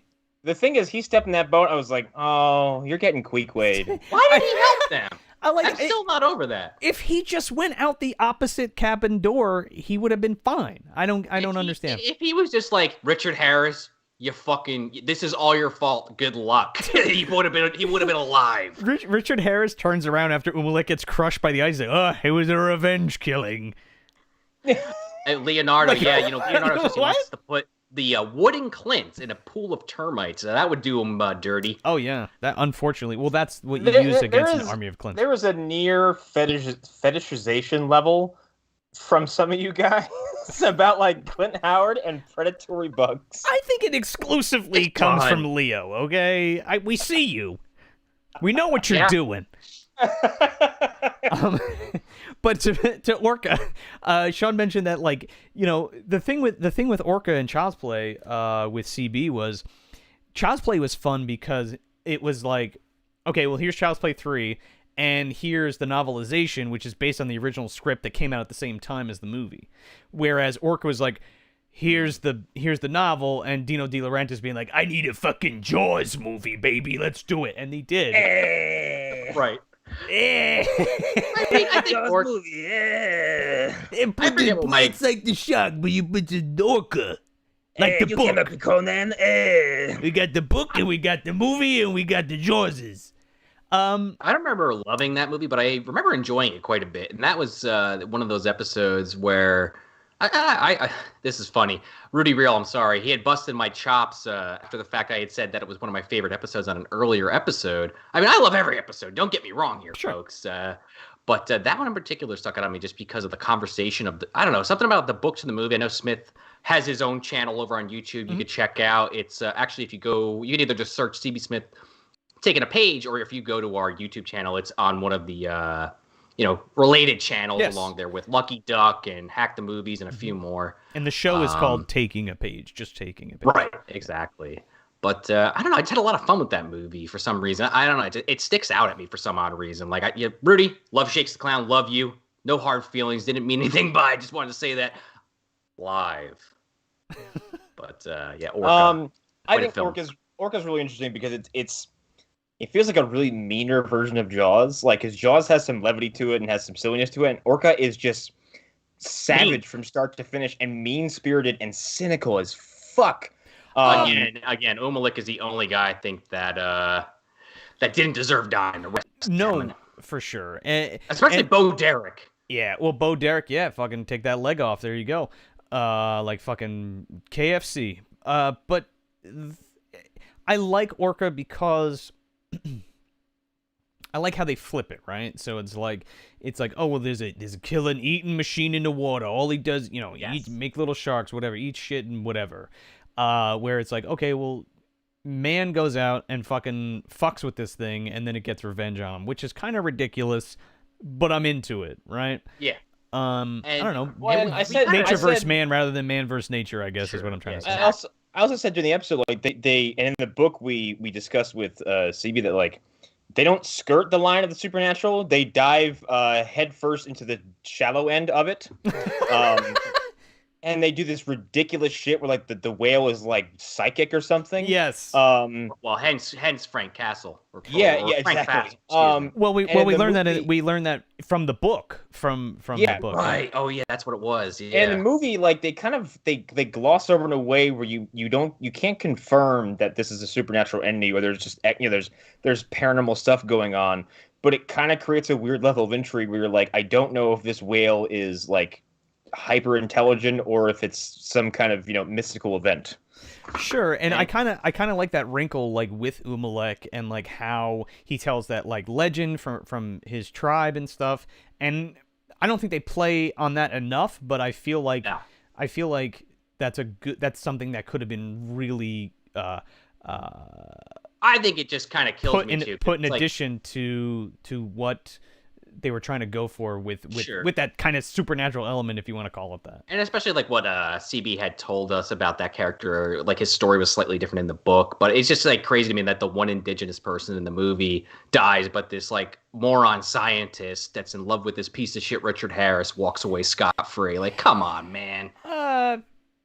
To be fair, I mean, she is, like, here, but I mean, without calling for that helicopter, she's fucking stranded on that iceberg. And Umalek calls him. Yeah, yeah, right. Umalek the whole time's like, "How about we get out of here? How about I call the helicopter?" Yeah. And Richard's like, "I don't give." He's basically the Hooper character. Yeah, well, sorta. Yeah, not literally, but sure.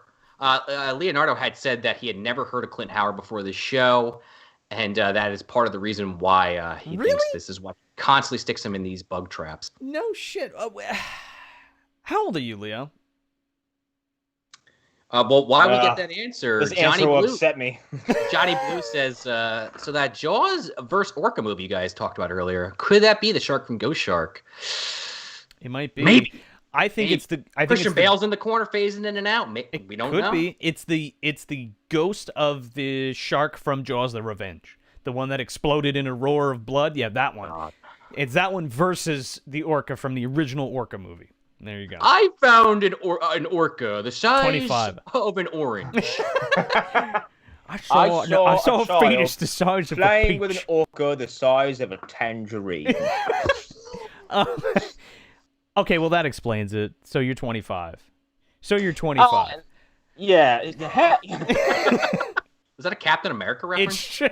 I understood that reference, yeah. So you're 9 years younger than me. Yeah, well, the thing is, like, Clint's not really a household name, and you kind of have to, like, discover that he's in all this shit by burning through all these movies, because, like, I didn't know he was in half the shit we were going to watch. Sure, but, like, I'm talking about, like, especially, like, Adam Sandler-centric movies he's in, or, like, The Grinch, or... Do you want to fuck me? Will you fuck me? I never posted that, by the way. Maybe I'll do that this week. I was talking about The Waterboy specifically, but yeah, that works too. Because he's in more of he has a bigger part in The Waterboy, I think, than he does in Little Nicky. Yeah, that's like the throwaway scene. He just distracts Satan for a second at the end. I think our fan Daniel perhaps was the one that reminded us of that specifically, because I completely forgot about that scene. That when your older brother, like one of the more prominent directors in Hollywood, yeah, you're probably gonna, slide in the radar for a little while. Sure. No, yeah. I've seen interviews with him where he seems like a pretty nice guy, generally speaking. He's even said, like, his brother's gotten him work in the past, and there's no hard feelings between them because politically they are on opposite ends of the spectrum. And, hey, more work for Clint Howard. I'll watch his fucking movies, good, bad, or in between. Ice Cream Man's another one that we haven't done yet that he's in. That check it out if you haven't seen it. Tony with the fucking banger. Tony says, how is Clint not a household name? He's in the classic film Solo, A Star Wars Story. Is he really? I mean, you're gonna have to tell me because I haven't seen Solo yet. It is the only Star Wars film I haven't seen. Does he play Chewbacca in the suit? Who's Clint Howard? These guys are gonna go.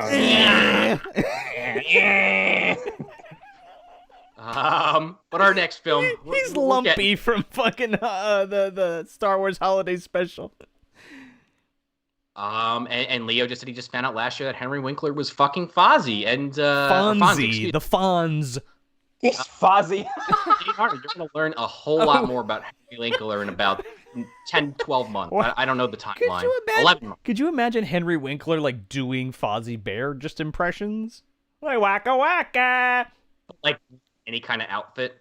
No, he's naked with a bow tie and a bowler hat. That's what it is, yeah. He looks like the guy from Midsommar with the bear suit on, but it's Henry Winkler doing a Fozzie Bear impression. And Statler and Waldorf just like heckling him from somewhere. I don't know. So says waka waka waka. Yeah. Well, must be real hot in that bear suit. Wookie wookie. Moving right along, we got some more to go through. I want to try to bang these out. Yeah, we're kind of like there's. Yeah, we do a lot of these. So we got event months coming up. So why don't we just kind of? Is there anything else you guys want?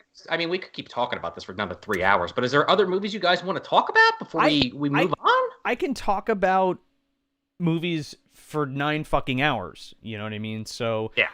I like what you're saying, though, Jimmy. Let's go by event month. Maybe let's talk about the barbecue we got the yeah, we got the barbecue. What? I mean, we got some feedback on that, but I want to ask you guys since you're watching,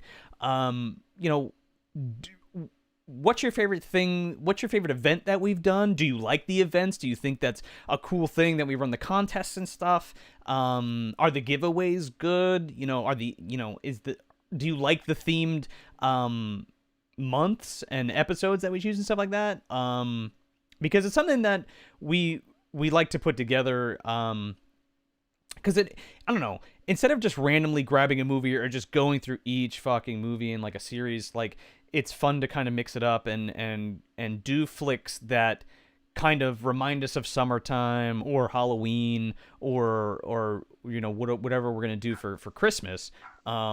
So we kind of put the programming towards that. So I just kind of feeling you out a little bit. Yeah, because I think we're all into it, but like Joe said, we just want to get a feel for you guys, the audience. Yeah. We got what Tony had said he loves them, or he enjoys them, excuse me. Whoa. He didn't say love. I know, sorry. Johnny, I love your Halloween month. It helps find horror films that I have not thought about seeing. There you go. CB, book to the movie. I'm not biased at all. Ooh, we'll talk about that in a moment. Yes. Serge says events months rule. McCrass 3, at least one Irish themed movie around St. Patrick's is always great. We try. Do we want to talk? Do you think that's? I don't want to put you on the spot, guys. I'll ask Joe specifically, and Connor, you can chime in. Do we want to? Is that one we can spoil? Is that one that you feel comfortable spoiling, or do you want to hold off on that one for St. Patty's Day? I mean, let's do it. I mean, fuck it, right? I mean, I think this one's worth spoiling. I feel like St. Patrick's Day, Valentine's Day, and Easter I don't mind talking about them because they're just like one-off kind of things that we kind of do, especially. So yeah, sure. Okay, so this one's been in the fucking trigger for a while. Also, side note, before we move on, I want to comment on this. Yeah. Sarah Elizabeth did mention that we should do some Rudy Ray Moore movies. Don't want to forget about that. And she mentioned specifically P. Wheatstraw. Hold that thought. But be right back. Just put a pin in it. Yeah, put a pin in that. But we're doing, because we've been talking about it for I think like 2 or 3 years now. Lubden, he's coming back in March for Leprechaun 4. I really. We're going to space, guys. Oh yeah. It tickled me to do the Unlucky Leprechaun or a Very Unlucky Leprechaun because I don't think I've ever heard anybody fucking talk about that film, and the prospect of Warwick Davis being a leprechaun in another Leprechaun movie to come out in the same or the year after the first horror movie Leprechaun movie was too fucking we had to tackle that. Yeah. Now we're finally going into the horror Leprechaun franchise, and we're gonna pick that fucking Leprechaun 4 in space. Lep 4 for season 4? Yeah, there you go. Leprechaun 4 season 4. Connor, hopefully you can make it. I just saw you put a gun hand. What? I don't know what you're talking about. There's nothing. I'm just scratching my head over here. And it's always a fun thing to do to pick a certain one in a series, and then kind of examine the whole series for the episode. So we did a little bit of that in A Very Unlucky Leprechaun. We had talked about that a little bit in that episode because I think me and Joe had watched the first one. I think Joe, you watched all of them, didn't you? Or maybe just the first one? Well, I watched them all. Like every St. Patrick's Day, we do like a marathon. We make corned beef and cabbage, and we just put the Leprechaun movies on, and that's kind of the day, and drink, of course. I didn't even make it through the first one to watch it as supplemental material to watch for A Very Unlucky Leprechaun. I like it. I think it's pretty good. The first 3 are fucking great, and 4 is just out of its mind. So we'll get to it. Just before. So there's a tease, I suppose. But it seems like people everyone they enjoy it. Brandon Lemoon saying Garfield was great, Prize Pack was great. I still use the dumpster rub all the time. Surge with the dry rub. The dry rub. Granny Van Dam special sauce and the dumpster rub, of course. And Johnny says he also appreciates the giveaways, and it is too kind of you guys to do that for the fans. Cool. We love doing it. Yeah, I mean, we're doing it for you guys. You know what I mean? You guys sit there for 3 hours and listen to us talk about fucking movies, so we want to give something back and make it fun. And again, I'm a huge fan of gimmick stuff, which might be like a little video that I do during this year of all like the little gimmicky things that I have. But like one of my favorite things to do is think of and make gimmicky stuff like the barbecue dumpster rub and barbecue sauce. Like it's fucking ridiculous and it's just fun. So I'm glad you guys appreciate that stuff.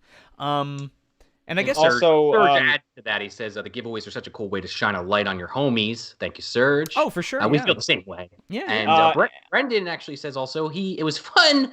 Also Gramps was fun to watch. Yeah. Well, thank you. And if you can sanction my buffoonery for any longer than an hour, you deserve your can of Miak. So yeah, you sure do. That was a ton of fun. I mean, just real quick, I want to get into one other thing, but like that was such a fun thing to do. I got a lot of opportunities to do makeup for the show this year, and Sean has endured 2 of those. And I not only do I appreciate Sean sitting in the chair, but the fact that we were able to do that for you guys and make it fun and silly and stuff like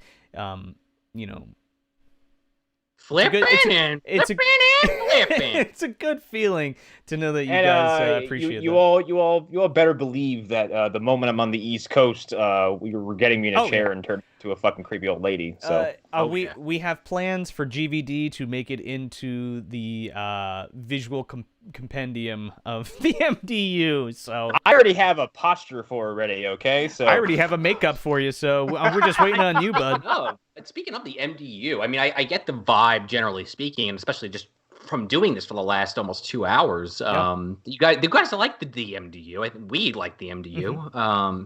That's something. I mean, I don't know if I'm like saying something really obvious here. You guys like the MDU? I mean, obviously we're gonna keep expanding on. I don't think it's going away anytime soon. But like, what is your general feelings on that? Because that's something we've talked about on the show before. Connor's making a joke about the MCU, and it kind of just snowballed into.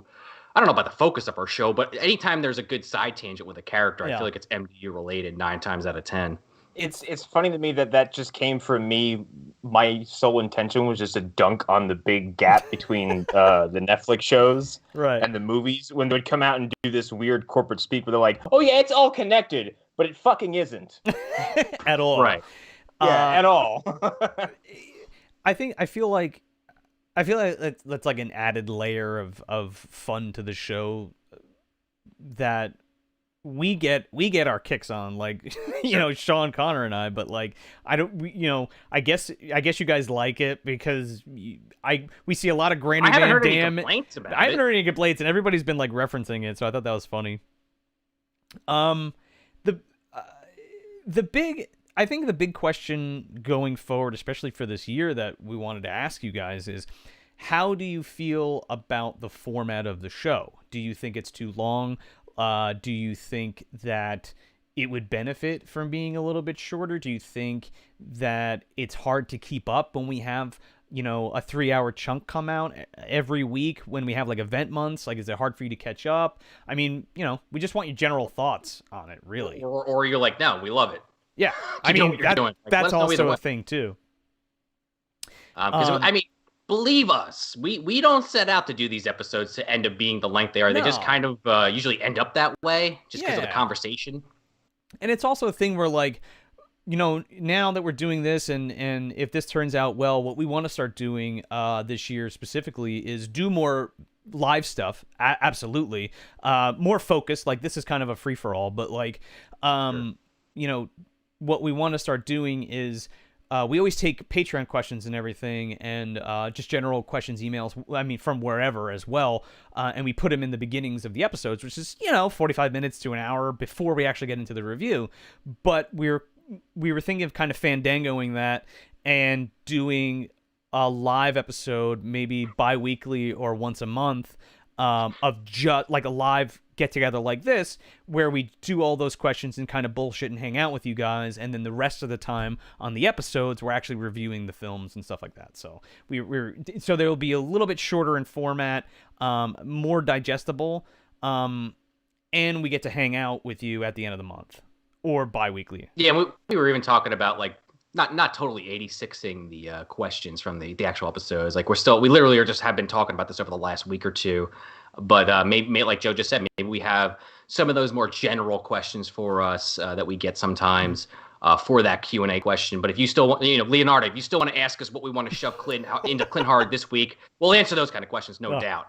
But we're leaning towards what Joe just described. We just kind of want to see what you guys think. And, not only that, and like, but like Serge had just commented, watch-alongs. We have shit cooking, so that's I guess that's what we're getting at, because we're going to expand the content. Like, we're going to give you more book to the movie. We're going to give you more commentary tracks. We're going to give you more mini-sode content that I don't want to reveal just yet. But we have a couple things that we're playing with on top of the movie reviews. So. And commentary tracks. We didn't just do one and called it a day. We have a bunch lined up. Well, that was fun.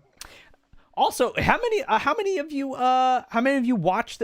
Have you guys done the commentary track? Did that sync up well for you? Did you have any problems with that? As of right now, it's a Patreon exclusive, but what we want to do is give it to you guys first, but then release it to the public later. So whoever's on Patreon obviously gets it at least a month before we release it to the public. So that's a huge, I would say, a bonus for you guys. And we're just playing around, you know, we're feeling it out, and we don't really, that's why we're doing this. We want to get your opinion too. So. And specifically with book to the movie, we've been talking to CB. We already know what the next one's going to be, but we don't have an exact release date on that, so we're not announcing that per se. But it is going to be a movie from the Barbecue specifically. I want to keep showing this every time I mention the Barbecue for some reason. But Razorback will be our first book to the movie for this year. So look forward to that in the next few months. That'll be coming out, but no definitive date on that yet. No, but it is coming, and I believe we're cooking up an Of Unknown Origin one too, the Visitor. But again, it's at some point this year, infrequent, but they're coming. It's coming. And I just want to go to, some people answered the question. I think Johnny had said he likes the format of the show. Sir says 2 hours is a little long. Essentially, he says 3 hours rip with some fire emojis. And Leonardo says he does think sometimes that the Patreon questions could be released as a separate episode, maybe a few days before the actual movie episode drops. And the Autistic Gamer 89, he's in response to, did you see the commentary? He said it worked fine and was really enjoyable. Awesome. And I know Kyle McDonald had told us he had watched it. But yeah, let us know if you liked it. I mean, I was on the commentary and I watched it and it seemed to work okay, but I don't think it really counts if one of us watch it. Right. What counts is what you guys think. Yeah, exactly. Honestly, I don't remember much of it until I remember vividly losing my mind at some point. But you remember that gator dick, don't you? Swinging. Well, I mean, it just kept coming up. It always rises to the occasion. Yeah, it always rises. We've been doing this for about 2 hours now. So I don't know if you guys have anything in particular you wanted to cover, but I kind of want to put it out there to the audience because I think that's what we're gonna talk about next before we start wrapping things up. But MDU Character of the Year. Yeah, MDU Character of the Year. You guys go first because I'm still. Well, I think I have mine, but go ahead. Sure. Well, anybody in the comments, let us know yours. If you got one, you could even just let us know if you have one in general that we had from the last 2 seasons. But we're going to be talking about this year alone. And do you want me to just read the list and then we can give our personal favorites? Yeah, sure. Let's do that. All right, just get it up on my phone. For anyone curious, that's why I keep looking down. I'm looking at my phone because I am a moron and didn't print this out ahead of time. It's fine because I have to look down too. Okay. It's a live show. Okay, this is in alphabetical order. We already got an answer in GVD from the Autistic Gamer 89. Always, Connor was talking about maybe bringing her back with a vengeance this year, so look forward to that. You can't go wrong with GVD. I mean, she is quintessential. After the first year, she shows them bleeders, and to this day, I can't not laugh at that initial clip where it's just like the Crave cereal clip. Is that what you're talking about? That and because in the context of the movie, in bleeders, it really goes down. This guy's like, "Hey, I have a weird birthmark," and she's like, "All right, unbutton your shirt. Take off your gropes this man. Yeah, take off your clothes. Take off your clothes." Tiny baby daggers or whatever. Yeah, take out his mini Freddy glove. Yeah, and then just I don't know, that. I remember just losing my mind so hard. I was like, "Oh, I'm doing this every fucking week now." But then kind of like how after season 1 we established John Hurt so much, and then we didn't do too much of him in season 2. As they progress, I didn't want to keep leaning on that one because I do want her to feel special. Sure. So for this year, mine was fucking Mestima, Richard Mole from Dungeon Master.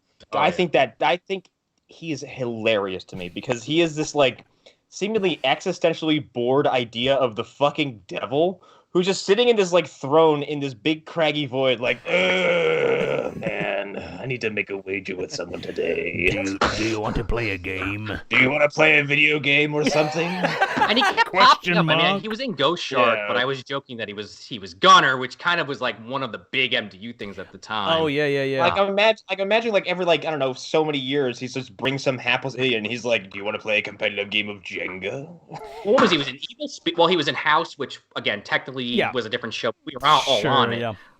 He was in Evil Speak, the Dungeon Master, and he even had a cameo in Call Me Claus as the Kafka Claus. Yeah, between Richard Mole and Clint Howard, they have been on the show an absurd amount of times this year, but I'm totally here for it. Kyle and Johnny are also big GVD fans, and Julie, on a side note, it says, but can we all also talk about how actually goddamn good of a known orange is and how insane you guys are? Tony, Sean, and Connor are for throwing in the dumpster. No, I would concur with that. I like that movie quite a bit. You should have never pitched it to anyone ever as it's a giant rat versus Peter Weller. Just excise that from the vocabulary. It's an larger than average size rat, okay? No, Eobard is a larger than average size rat, okay? I'm not talking about the one behind him. Tony's gonna get pissed, man. I'm I'm going to just read this list, I guess, real quick, and then I'll give you mine because I already knew the answer before we even did this. Sure. But in alphabetical order, these are the ones that jumped out at me as characters when I was just kind of thinking on this. Feel free to chime in if you want. Oates, Clint Howard. This is a weird one, but basically the concept of like a clown bar, a robot jocks bar, pedo bar, that was a thing. I don't know why we went down that rabbit hole, but the bar concept. Yes. Crookshank, the creator of the Winter Stepfather Project, obviously. Oh, yes. Hello, it's Crookshank, and I made the Winter Soldier program. I mean, what? Hello, Gage. Come inside to my Jeep or whatever. Flying pizza may be possible. No. Impossible. Then we have Condor, which he's come up a lot this episode. Oh, yeah. Dobby. You better vote for me. Dobby, who's barely come up somehow. I don't even know how we fucking managed that one. Oh, man, Dobby. Ernest, of course. Mm-hmm. George Wendt, again, more of a slashers podcast thing, but hey, he's the fucking wizard's neighbor. What? Okay, hold on. Connor giving a little cameo there for Eobard. Oh, no, it's of unknown origin, guy. Yeah, there you go. A kind of a big rat, as Tony put it. Kind of a big rat. There, he's licking my ears here. Hey, buddy, what's up? Infested Clint Howard. Big moment. What are you gonna do? Scratch your face? All right, you're a rat. Of course, Garrus, Michael Clark Duncan. I don't know how we came to that one. I did a graphic of it. It's weird. Yes. Well, no, because I was trying to talk about Michael Jai White and just kept calling him Michael Clark Duncan. Yes, that was fucking hilarious. Right. If Michael Clark Duncan was Spawn. Exactly, that's what it was. Gramps. That's off to you. Sorry. Tim Heidecker, he's gonna come for us. He's gonna ask for that paycheck with that line. Joe Petto and Pino, I kind of had to loop them together because they're kind of a package deal. I would say they're kind of one in the same. Yeah. Yeah, I mean, you get some black and blue lump and a fucking mannequin. John, it's a several pounds of mutilated flesh and then a robot boy. John Hurt's cat. Lubden, of course. The MD Oods from Body Melt, obviously. Is that a character, though? I feel like everybody's just popping these fucking things, man. Concept. Yeah. It's a concept. Woody's like, here's some whiskey and some MDUs. Yeah. Okay. Fucking serious? Here you go, fuckface. We had Munchie, of course, the Destructor, the turtle of the... Well, he was more like the Pennywise's other persona, I suppose. No, he's the turtle, I think. Yeah. Tony says, please don't put your rat on the webcam. Joe might confuse it for Godzilla. By the way, check out Tony. If you haven't, speaking of Godzilla, he's a large boy. He's not as... I got him to lose some weight. He went a little diet a little while ago. Ah! He fucking bit me. That is a giant rat. That's a giant rat. Do you hear that? He called you giant. Sir said King Caesar. King Caesar? Okay. I'm just trying to go through this real quick.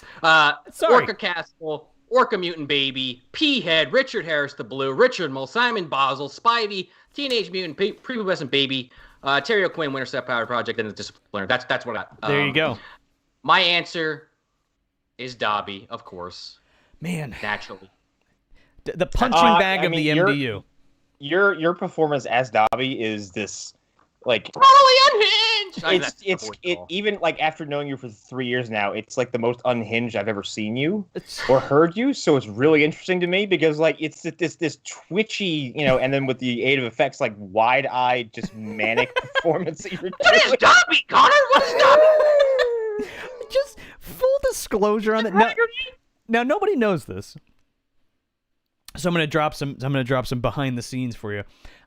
So we shot a wrap-up ending to the Trashing Through the Snow, but it just time constraints, getting all the stuff together. Last month was fucking insane, and to do what we did was a fucking Christmas miracle. Let's put it that way. So there is quote unquote like lost footage now to that, but maybe that'll pop up on the Patreon for sure. But if you saw the video on Patreon, yeah, and you were of me ripping the Dobby makeup off and wondering why the hell is there powder coming off of his head, there might be a reason for that. Yes, because it's gonna be like a work print, right? Because we didn't have the other footage shot. We were gonna do like a skit where like one of our guests came down the stairs and like saw Dobby and Haggerty disappeared, and then Charnetsky like shot him off screen, and then it was like a whole bit. So we didn't end up getting it. We weren't able to do that. The Dobby stuff is shot, and some of the Haggerty stuff is, but it's kind of like a lost scene now. So we'll throw that up on the Patreon. That's not going to go up in like the regular feed, but it'll be kind of fun for you guys that are patrons. And as Kyle said, as we found out in Body Melt with Jenna, Dobby is swole. Hashtag swole. Sure is. He's gonna break Charnetsky over his fucking knee. I think my favorite this year is Haggerty, because I got so close to him. You know what I mean? I became Haggerty. Again, like with Sean, like nailing this really, over the top Dobby thing, like you translated like our audio tics that we do when we like voice this character, and you brought them to life. And like, what is that? What like I can't remember what Dobby says, but you're like, what is it? You're confused about lots of things. Like you got the voice down, like you look like him and sound like him for the movie. Yeah, exactly. The fucking head movements and everything. When I do the voice on the podcast, that's what I look like. Now you can see when I do the voice, it's what I look like, Connor. Yeah, okay. I think like one of my favorite moments from that is when like Dobby says like, oh, what do you say, raspberry? Raspberry, and it cuts back to you, and you're just like. Weirdly enough, this was not intentional, because we kind of the way we did that, we basically had an outline of what the scenes were, but we knew the jokes, but we didn't know the exact delivery on the jokes. And I'm just firing off these Mr. Magoo's Christmas Carol jokes, and then like I'm watching it back after the fact, and I'm like, damn, Dobby is a big Mr. Magoo fan. Yeah, well, because I made another reference to it later on. I'm like, this will be the best Christmas ever, the brightest Christmas. And it made it in. See, here's another thing too, like another behind the scenes thing. Like somebody had asked me this before, and they're like, "Oh, what's your writing process or whatever?" And it's just like, dude, we get these ideas, and by some act of God, we have the time to kind of squeeze it in and get it done. Look at the March of the Wooden Soldiers. The March of the Wooden Soldiers thing was the same deal. Like Sean came over, we briefly discussed some things, we bought some costumes, and then I wouldn't say we ad-libbed the whole thing, because we had an idea of what we were going to say. Yeah. What was that? The same kind of thing as the Dobby and Haggerty videos that we basically knew. All of the videos, really think about it. Like, even the Dumpster Goblin, same thing. Yeah. But even that, it wasn't one-to-one. And as far as like the writing process goes, like if you want more insight into that, like for me, because I'm all the way out here, like I have to do things very separately. So Joe was like, "Hey, after work, can you do some stuff for this March of the Wooden Soldiers thing coming up?" I was like, "Yeah, I'll just do it." And I went home and like just hopped on my computer and recorded everything he said to me. Here's the thing. When we do this now, and I like the fact that I don't know the context visually of how this is going to look. So I'm just getting lines sent to me, and I'm reading them with as much gusto as I can. And then like I'll sometimes like 3 or 4 versions of one line, and the fun for me is going like, all right, which takes do they use? And also I'm trying to figure. I'm like, all right, how is this actually going to make sense when I watch it? Sure. Right. And I don't want to cut you off. I want to address these 2 comments. Leonardo says the skits have been gold. Thank you, we Leonardo. definitely plan to do more. Yeah. And Sarah says, I want to know how many young listeners actually know what the Razzleberry dressing reference is. Yeah, I'd like to know that too, honestly, because that is, if my dad didn't show that to me every year for like 20 years, I think I probably wouldn't either.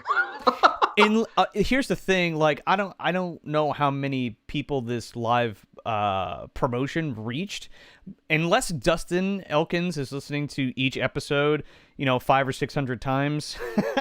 There's a slew of people that aren't interacting at this moment, so I'd be curious. Yes, to know Leonardo, that was a reference. Look up the Mr. Magoo Christmas Carol. It's an old cartoon. It is, in my opinion, one of the better versions of the Christmas Carol. Maybe next year, look it up. No, or at the end of this year. I wanted to say one. I just wanted to say one more. No, it's okay. I wanted to say one more thing on the recording. Yeah, and Connor, just to your point of like us just like me throwing you shit and you coming home from work and like doing it. It's because like I'm literally like, even Sean and I weren't sure exactly what you were gonna say. for a lot of those things. So we shot it a bunch of different ways, and then like later we kind of just put the script together, and then we sent it to you because I was like literally in the middle of putting it together in post. So just to give everybody for the barbecue specifically. Yeah, barbecue specifically, and even the March of the Wooden Soldiers one, because it was you know, we had an idea. I think there was a couple lines we had baked in because we had to get the movements proper. But yeah, beyond that, sure. But like, it's always in this small window because we talk about it, and then we're so engrossed in getting everything ready for other things and all the stuff happening. It usually ends up, being like this really short timeline to get it all done up. So we're gonna try to change that this year.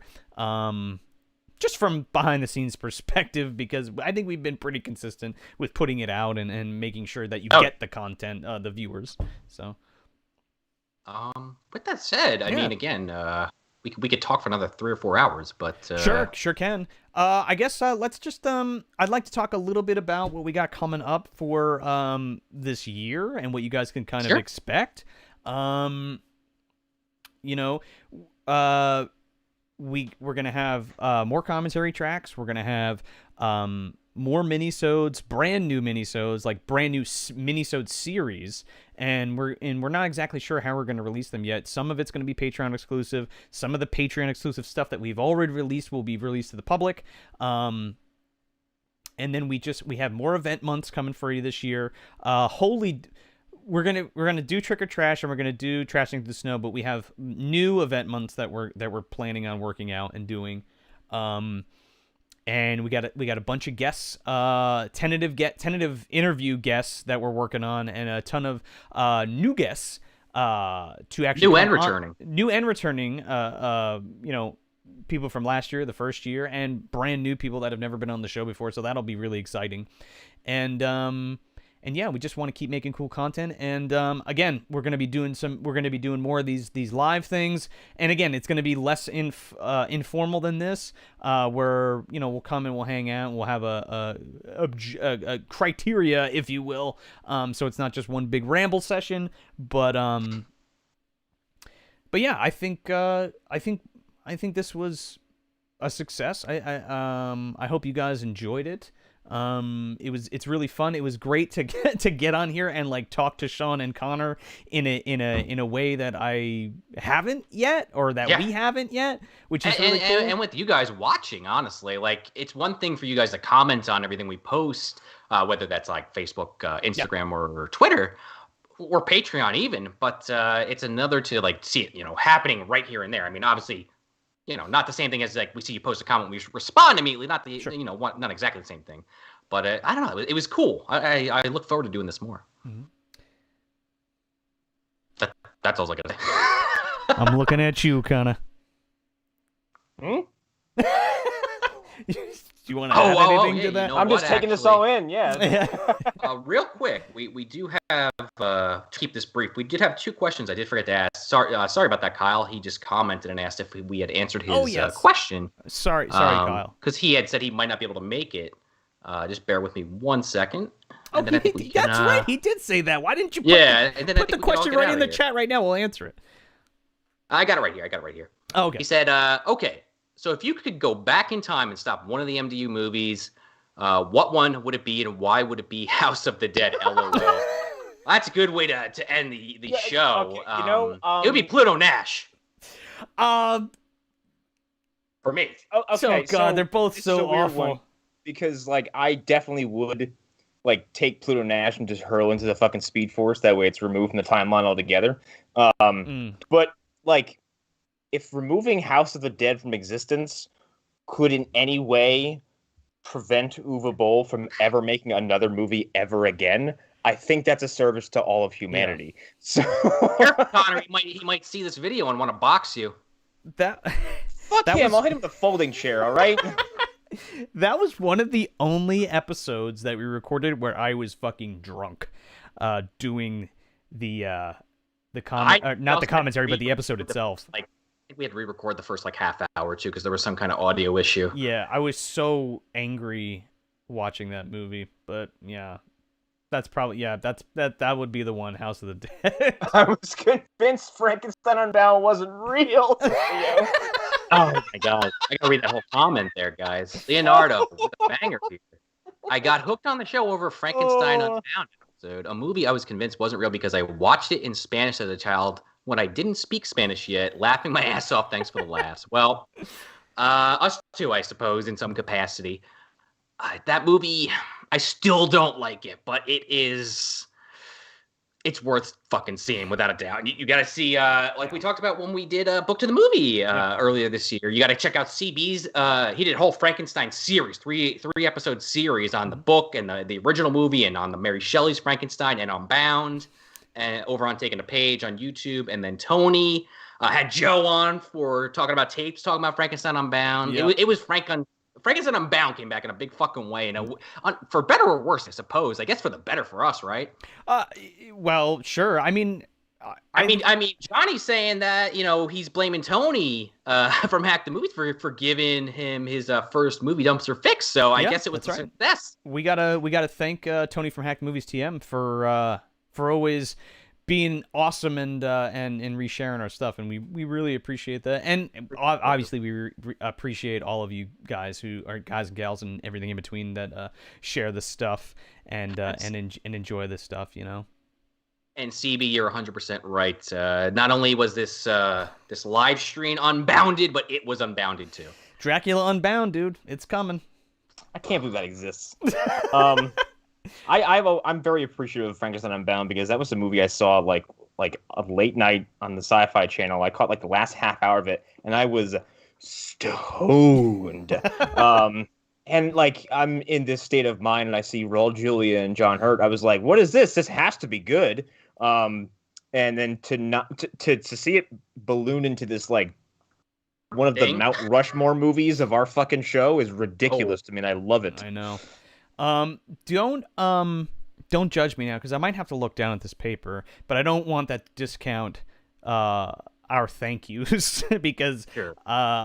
There's just so many people that made this year awesome, and I just I wanted to thank all the guests that we've had, from Tony from Hack the Movies, Rudy Reel, Dave DeForn, Jenna Fryer.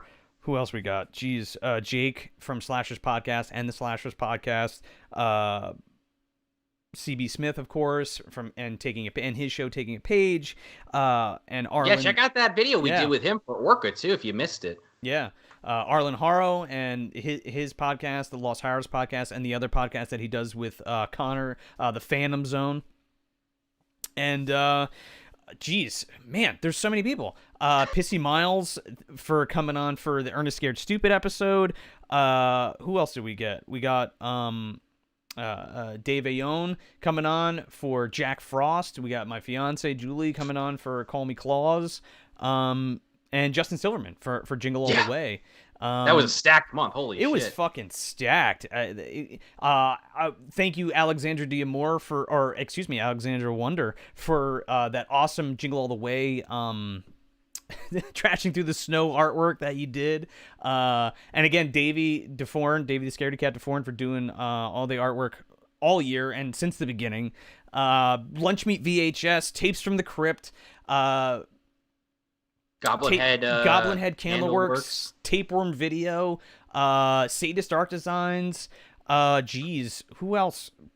There were so many. And of course, all the guests we had were from our interviews we did with like Simon Boswell, Michael Ray Bauer, and Graydon Clark, Amy Dolan, and Jeff Lieberman. That we, it's been a crazy year.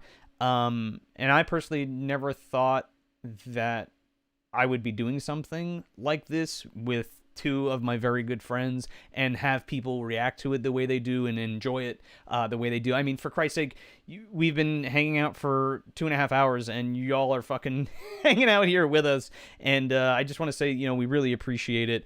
And here's to 2021 and doing some more bad movies and some content for you guys, Sip a beer for the working man. Sip a beer for the dumpster dwellers. Here's to 2020 Part 2.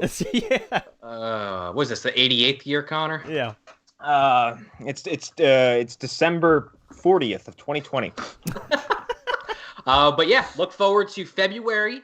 Probably maybe a little before that we might start, keying you guys in on what's coming. But February is when it launches. Yeah, we're going to be promoting. We'll be back in full effect February, so definitely keep an eye out. We're going to be working hard in the next couple of weeks to get that train rolling. And yeah, I mean, unless you guys have anything else to say. I am pretty happy with how that went and with what I said. Now I got to go back into the dumpster. I mean, I'm already in here.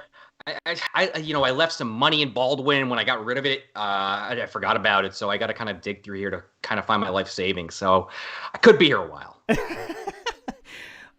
Well, a lot of garbage back here. There you go. But yeah, again, thank you all so much for coming to hang out with us. We're hoping to do it again soon. And thanks for listening. Thanks for supporting the show. And you know where to find us. And we'll see you soon. Yeah. Adios.